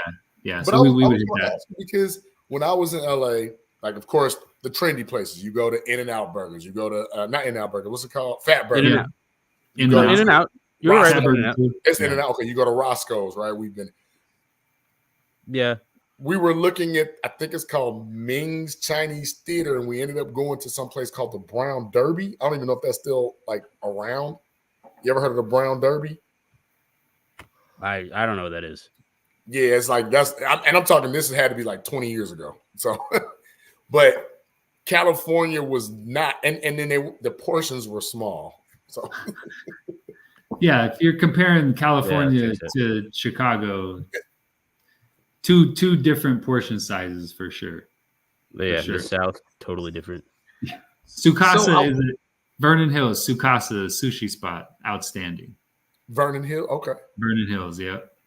I'm gonna keep that in mind for the next time I go to LA. Sushi. Yep. Sushi. I have to do sushi. I can't do a steakhouse. Phoenix, I'll show you all the places. I got you covered. I wasn't going to say this, but that restaurant, I forget the name, but it was by the crypto.com center. Staples Center, man. Staples Center. It's crypto.com. It's changing back. Well, right now it's crypto.com, goddammit. So that's what I'm calling it. Teaneck, where do the White Sox play? It was right there. What? Where do the White Sox play? In Comiskey Park. Oh, you mean guaranteed rate field? No, fuck that. You see? They play what I mean? Comiskey, man. Yeah, no, I'm with you. It should be Comiskey, just like it should be. No, they're playing guaranteed rate field. Yeah. Okay. Well, let me ask you guys a question. Yeah, please. How long until the Bears aren't playing downtown anymore? Ooh, never. No, it's coming. It's coming. What's coming? That the Bears are the Arlington thing from a concept makes a lot of sense. It does. Like from an ownership standpoint. I saw what Jerry Jones did in Frisco. He built an entire city in the middle of nowhere, all built around the Cowboys and the Bears. And it's a great stadium too, like technologically. Yeah. So like I get it, but it just doesn't feel right. I agree with you, Cam, and like I was thinking about this yesterday and today. It's a little frustrating because there will be a certain point in time. Once the Bears move, there's going to be a time when pretty much every stadium is either indoors or like in a warm weather place or, at least has a retractable roof. We're going to it's kind of going to turn. I'm not going to say it's going to turn into the Arena League, but part of my enjoyment of football is, the inclement weather and the fact that you're playing in 10 degrees with the wind and the elements. And I feel like, if every team eventually upgrades, so to speak, and creates a state-of-the-art stadium, then we kind of lose that granola effect. So, yeah, that's kind of my 2 cents. I'm going to say 2 things to that. I was at the Mike Brown game when he had the interception in Cleveland to take it in overtime. Oh, yeah. At the time we left, the hot chocolate was cold chocolate. I bought it, went back to the seat. It was cold chocolate. That's chocolate milk. That's the name of that. Milk, right? It was no longer hot chocolate. Secondly, what if I told you that Arlington Heights is on pause right now because the current mayor is giving the Bears the autonomy to take all of that land off of Lakeshore Drive from the stadium down to the old McCormick place to build a stadium. That is in play as of right now. He's trying very hard to keep the Bears here. Yeah. I don't blame him. Yeah, he should. You have to do something. Charter Totally. franchise. Yeah, totally. Well, as a season ticket holder, that would be much more convenient for me. I tell you, I don't want to go all the way to Arlington Heights. But like you said, Cam, it does make sense. Yeah. I wouldn't be mad. Well, kind of, sort of.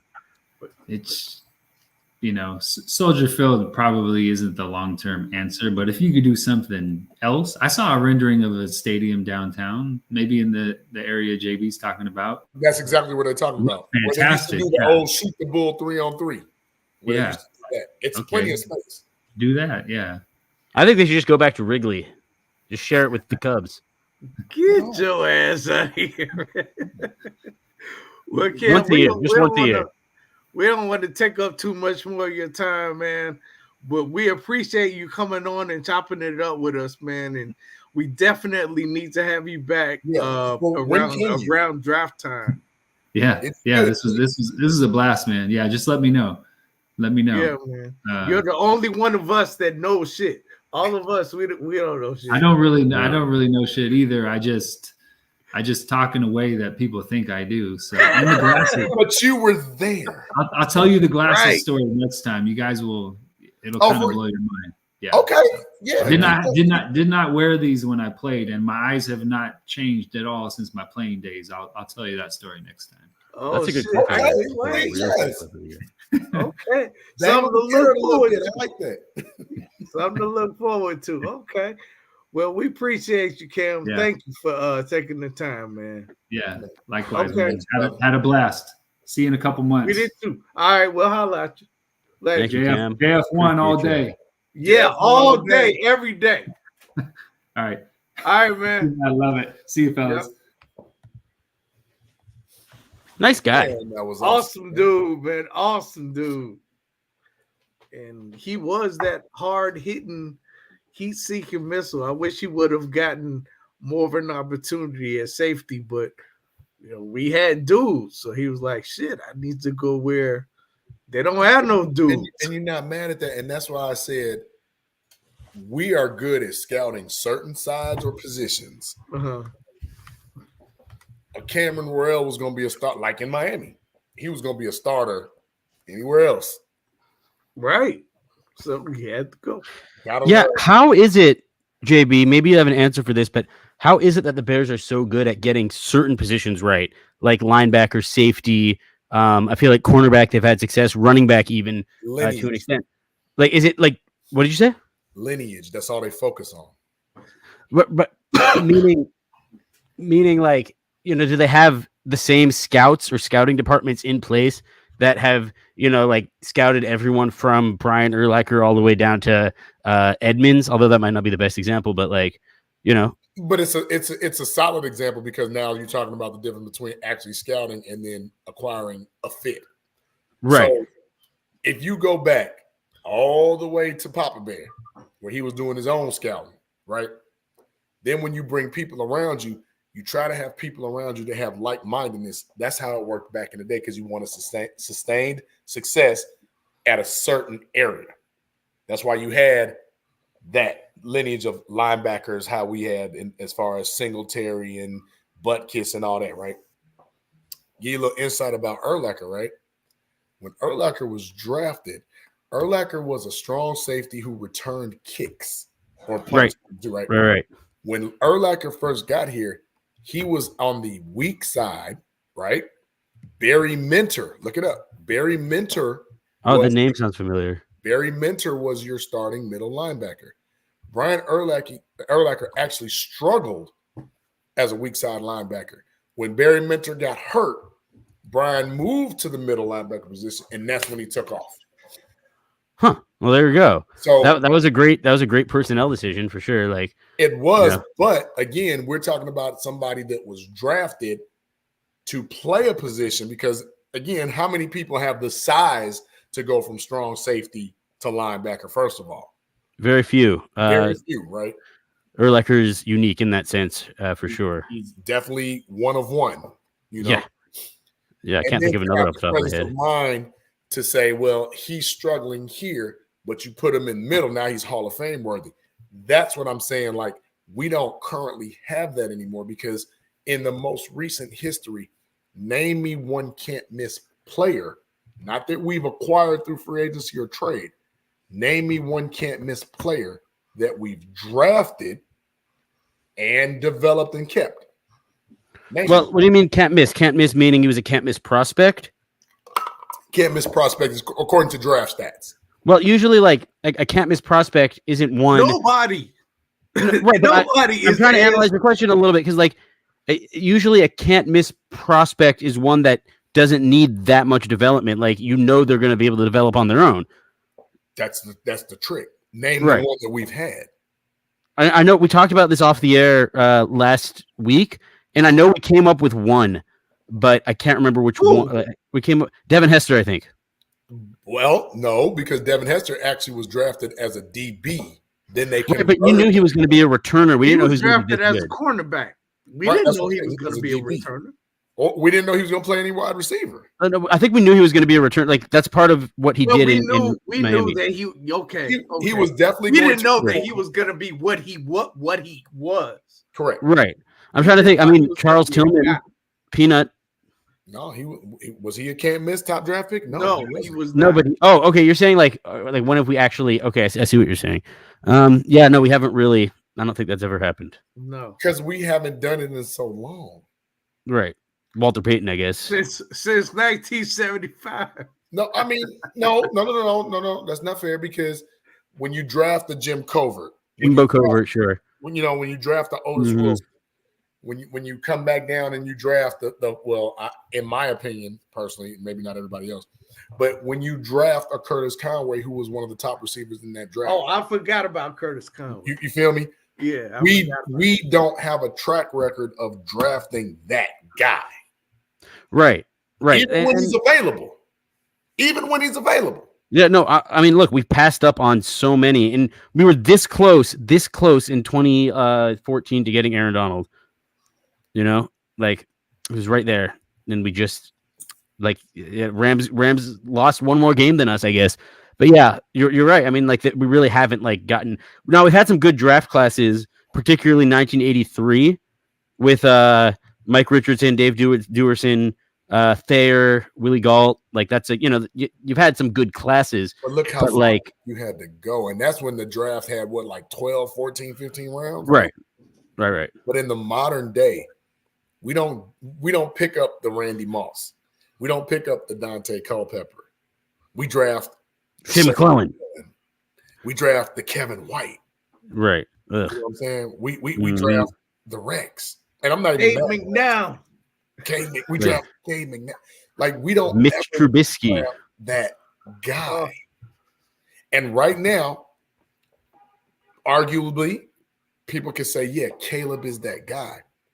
But you know who else is that guy? Justin. Marvin Harrison Jr. is that guy. Oh, we talking. Yeah, that's the saving grace right there. That's what's keeping me look. Because you can have Justin look more like Justin when you bring in that guy. Yep. Well, I don't want him to look more like Justin. I want him to be the best version of Justin. More like Ohio State Justin, where you fortify the line and then you got 2-3 dogs just running out there just creating havoc and can't nobody stop nobody. Right. I want to see him be the best version of himself. Right. Like I want him to grow into because if you look at the pundits, all of them say, even if you look at Get Up, shout out and credit to ESPN, there are people right now from Louis Riddick to Damian Woody to God, you name it, Jeff Saturday to George Kittle, of which I shared earlier. They're like, if you give up on that guy, you're crazy. Right. Build around him because you know what everybody that's a great quarterback has? Great people around him. Great coaching staffs. Great players. Great lines. There's no guy that's just singularly great that doesn't have good players except for maybe Patrick Mahomes. Right. I'm with you there. And, if you look at what the Eagles did last season when they had that really powerful offensive line and a very healthy one at that, they got themselves to the Super Bowl and the offense played really damn well in that Super Bowl. And so you can't help but feel like, man, Devontae Smith, elite receiver that the Eagles traded up to get. AJ Brown, the guy they traded for, and, really good offensive line. Boom, there it is. That's the recipe. Like, that's what these really good teams do year after year. Why are the Steelers so good every year? Obviously, Mike Tomlin, hell of a coach. Also, part of what he does well is develop wide receivers. I feel like they're always able to find these really, really good receivers and, get the most out of them. Scouting department is phenomenal. Our scouting department gives us Velvet Jones. Right. Yeah, our scouting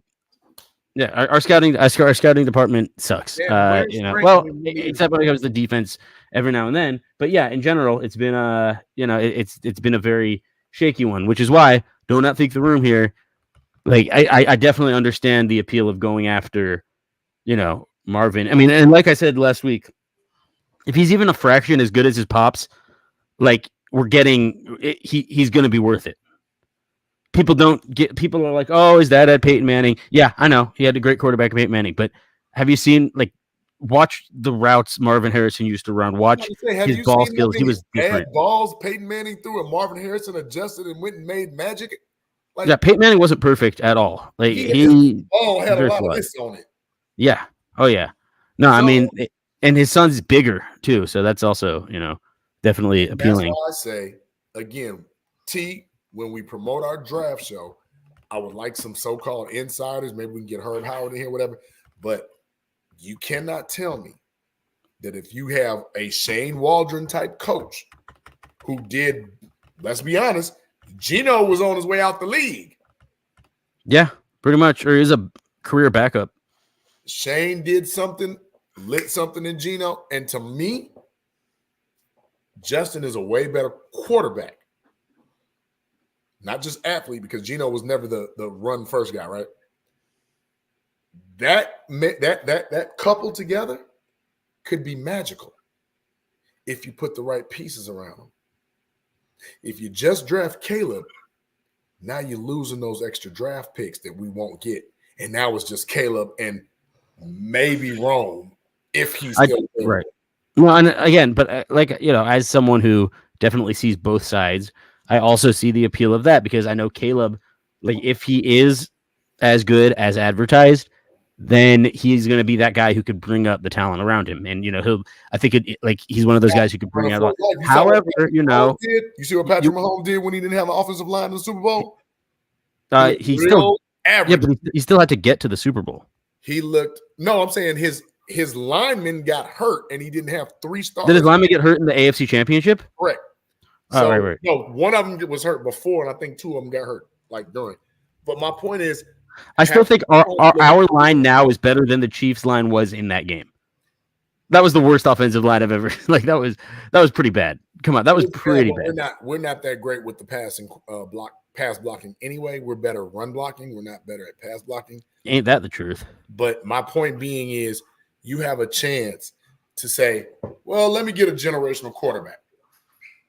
Instead of developing a generational quarterback or developing a very good quarterback with a generational wide receiver, a generational left tackle, a generational center, we got options. But that's for another show. T?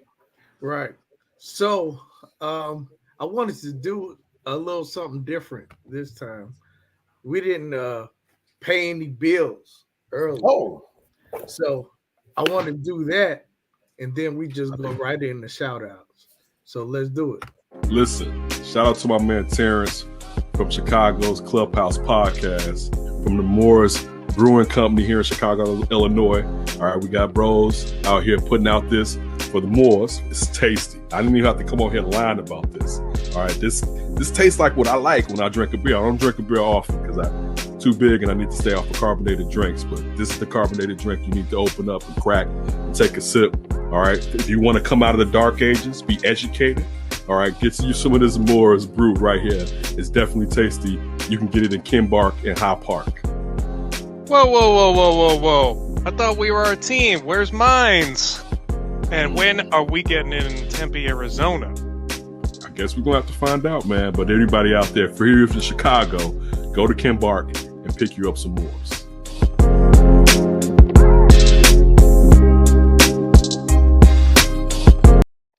There was a time when high standards prevailed, when excellent craftsmanship was displayed and treated with the utmost importance.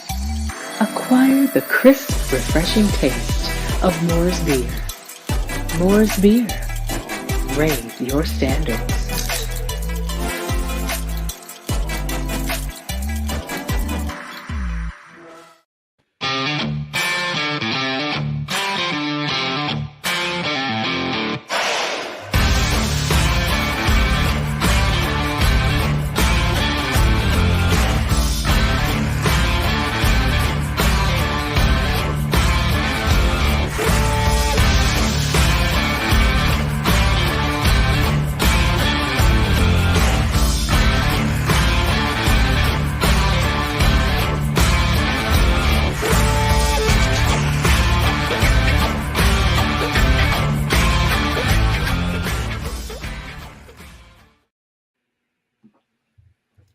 Big shout Moore's beer out was to so Moore's good. Beer. JB, hold up your can. Raise your standards. Raise them high. Moore's Beer, they got like 6 different flavors, isn't it? Maybe 7 now, I think, because there's another one that just came out. Yeah. Oh, okay. Someone's gonna need to send me some Moore's beer for the Super Bowl. Yeah. Ooh, yeah, okay. Don't hold your breath on that one. Yeah, that might not make it by Sunday, brother. Yeah, I might not get there, but yeah, we'll give D a call and see if he can make magic happen. But shout out to Moores, Damon and Jamal doing big things.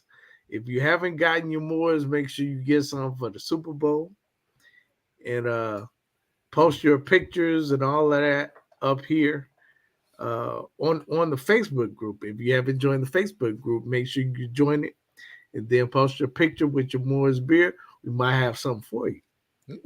So make sure that you do that. And also make sure that you get you some gear, man. Make sure that you get you some of this Clubhouse drip. You can order it right here at InTheZoneSportswear.com. Chicago Clubhouse Podcast Collections. So make sure you get that. We got leggings. Frank isn't here to model them, but we have leggings. We got t-shirts. We got hoodies. Come on, man. Support us. We need that support. All right. So thank you. So I can go for some of those leggings, that's for sure. You're gonna get some leggings. Yeah. Hell yeah, man. You know it. All right, so let's dig into these shout outs, man. Why don't you go ahead and kick it off, Easy? Shout out to you guys. Awesome show. Shout out to Cam Worrell. He was awesome. I think he was a great guest. A lot of great insight and a good, it was fun making a highlight reel for him. It was definitely a fun challenge. Shout out to everyone in the chat. It's fun getting into it with you guys. Yes, even you, Warren Smith, saying I'm a hater, even though, look, I'm just trying to be as objective as I can. I love Justin Fields. No hatred here. The only man I hate is Aaron Rodgers and the Packers in general. You don't even hate him anymore. Yeah, I have no qualms with Aaron at this point. Well, I haven't forgotten what he's done to my soul. But yeah. Also, shout out to my show, Easy Does It. Streams Fridays on Chicago Clubhouse Network. Had some really good shows recently. And this next show is going to be a really fun one. We got Mr. Chicago, and then we got DJ Moore, the Chicago Bears' former cornerback. So don't get your hopes up about the receiver. But the corner is going to be becoming, really great player. Intercepted a lot of several Hall of Fame quarterbacks in his career. We're going to talk Super Bowl. We're going to talk Bears, obviously. And it should be a great show. It should be a fun time. And I hope to get a lot of people to tune into that. Yeah, that pretty much concludes my shout-outs. That's going to be a good time, man. I'm going to tune into that because you better. It's going to be a great show. DJ was real animated when he was on this show. He was real animated when it came to Justin Fields. DJ is not a Justin fan. He's not. He's not, and he was super animated about it. And you know what? We need some of that pushback. It's important. Got to have both sides. I agree, yes. but I agree. You have pushback. Be factual and objective. That's what I do. That's what I try to do. You're fine. I'm just talking about some other people. Oh no, I completely understand. But we got Mr. Chicago on there too, so that's going to be just a lot of personality in the room. Boy. Woo. So good luck. If we have a fourth guest, good luck to him getting a word in. Unless it's me. No. Yeah. For real. Or me, because I'll just talk over your ass. Yeah, sure. Mm-hmm. look forward to it. All right, JB. All right, I'm done, yeah. Hey, boy. All right. I got the longest segment because if you took the time to show us some love, you got to show it back. First off, Jeremy Kramer, thank you for checking in. I believe that's a new one. If not, thank you for checking in anyway. Cricket Commish, Warren Smith, our resident Big Ten, and I think he's a personal friend, right? Lorenzo Clemens. Thank you for chiming in.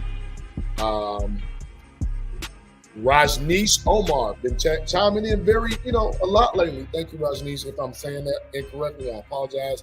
My man Bullets, my brother from another. Thank you for chiming in always. We got a new one, 911, my baby. Well, I'm your baby tonight because you chimed in, and I appreciate it. Thank you so much. Robert Keys or Keys, depending KYES. Thank you for chiming in. We appreciate the love. Always Custard. Got to give Custard some love, even though T doesn't feel comfortable calling a grown man Custard. I don't think anything wrong with it. Thank you for chiming in. Hey, shout out to Chicago Flag football community, one of the guys, one of the spokespeople, one of the good kids out there. Malik Allen chimed in, gave us great insight at a comment at 8:37. Thank you for chiming in, crossing over into that world, Malik. We appreciate you. As we're going down, a lot of repeat. Victor Elliott. Thank you for chiming in. Not quite sure if Victor is new. Thank you. No, Victor's been here before. That's what I thought. I didn't want to misspeak. So thank you for that, T. Because Victor, thank you for chiming in. We appreciate you. Welcome. Here's a name that I personally haven't heard in a while. DJ Firejob. Remember him? What? Where? 917. He said, "What's up?" So DJ. No way. Yes, way. Bueller. Oh shit. Yes, DJ. That's my DJ. That's my DJ. Go DJ. Thank you for chiming in. Trey Shy, P1, definitely chimed in. We appreciate the love. And then, obviously, Easy, we want to thank you because you had a lot of great commentary and you popped up, so thank you for chiming in. We appreciate it. Happy to help. Thank you. Always, the show is always love when you running the point and the quarterback. You know what I'm saying? We run off the energy. Appreciate it. Shout out to Cam Worrell because, hey, I love it when our guests are not only truthful, but willing to get dirty with us. And Cam told us some great things that we already knew. Hey, we ain't shit until we get rid of McCaskey, but that's my words, not his. Appreciate that, Cam, for chiming in. Can't wait to see you again.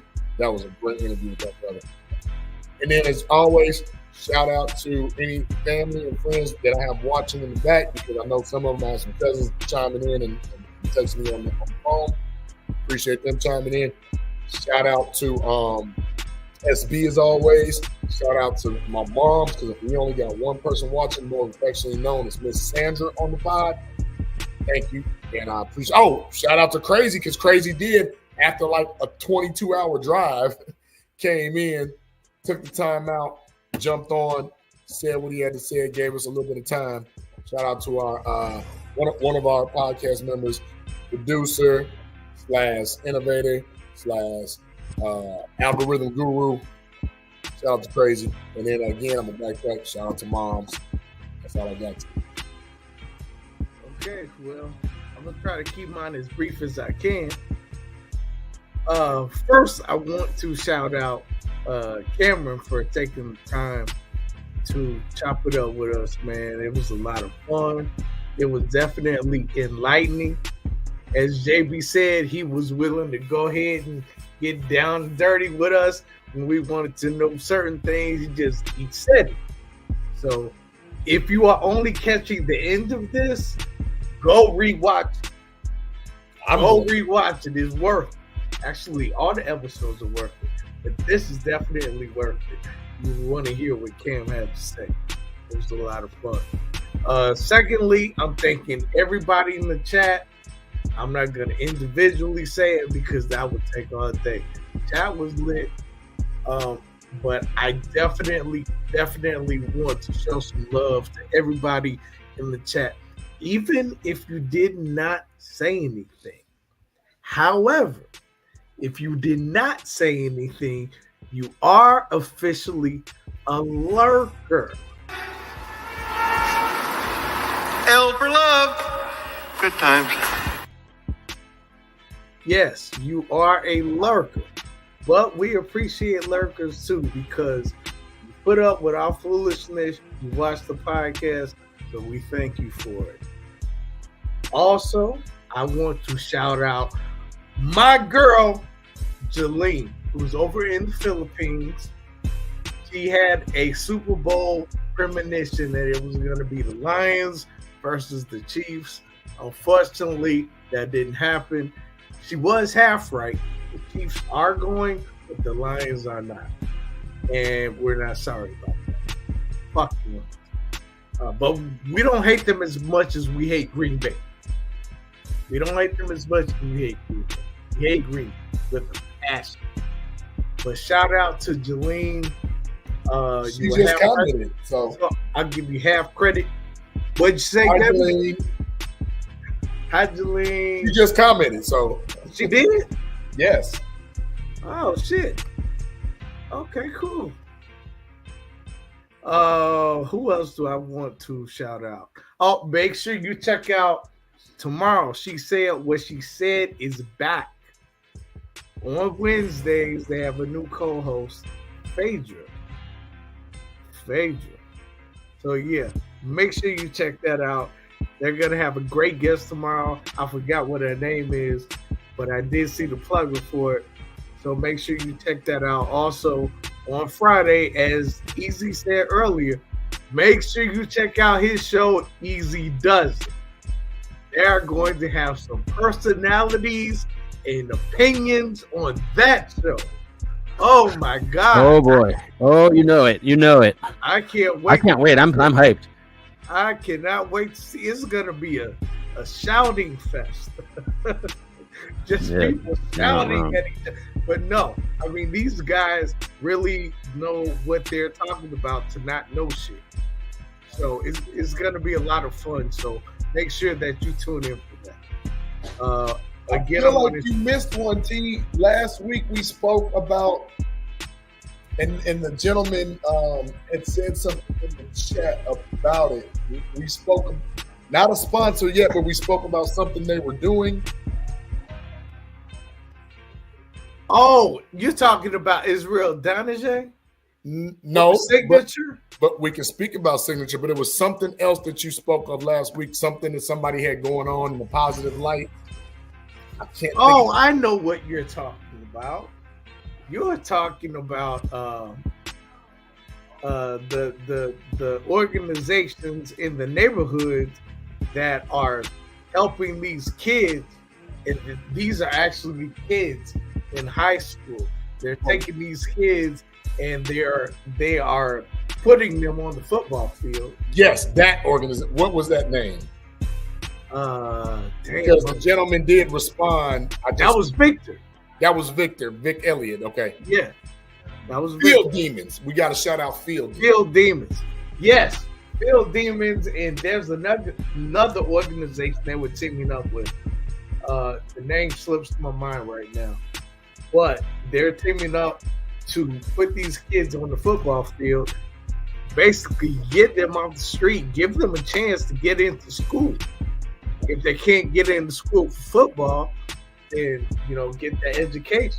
So it's really, really commendable what they're doing.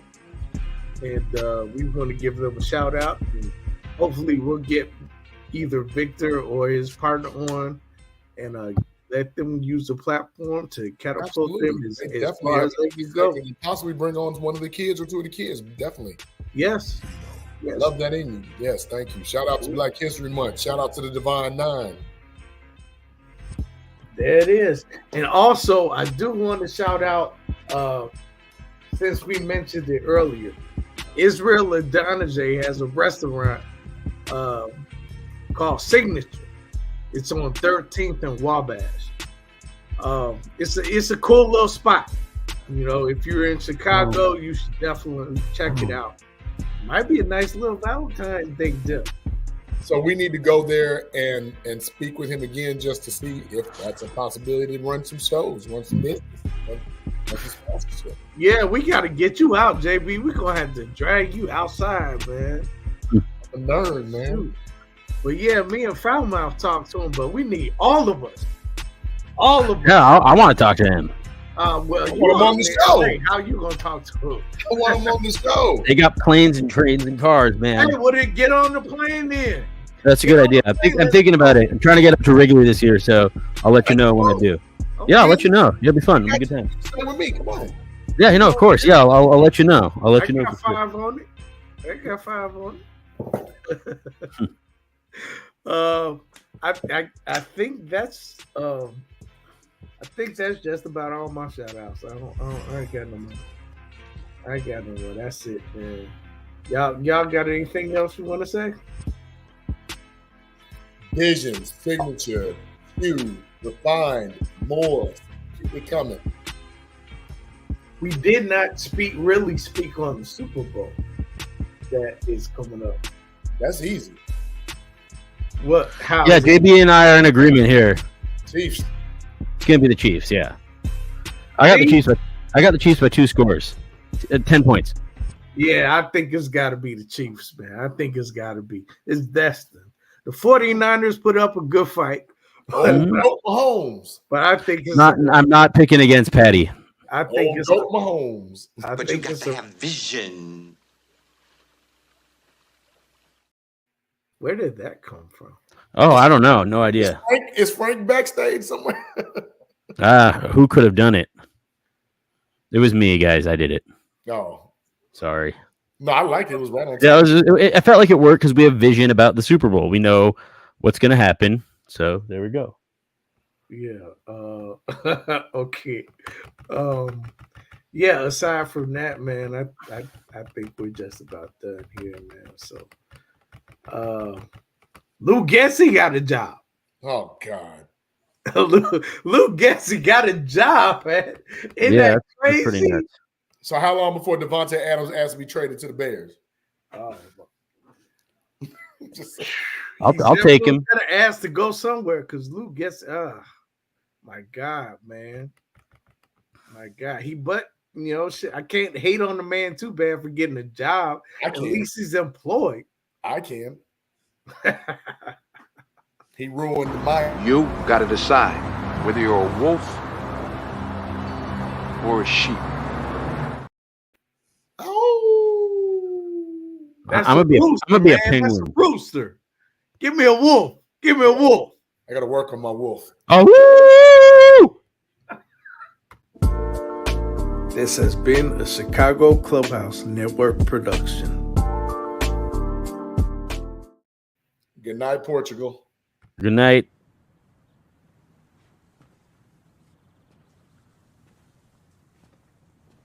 You're still here. It's over. Go home. Good night, Ecuador. Good night, Honduras.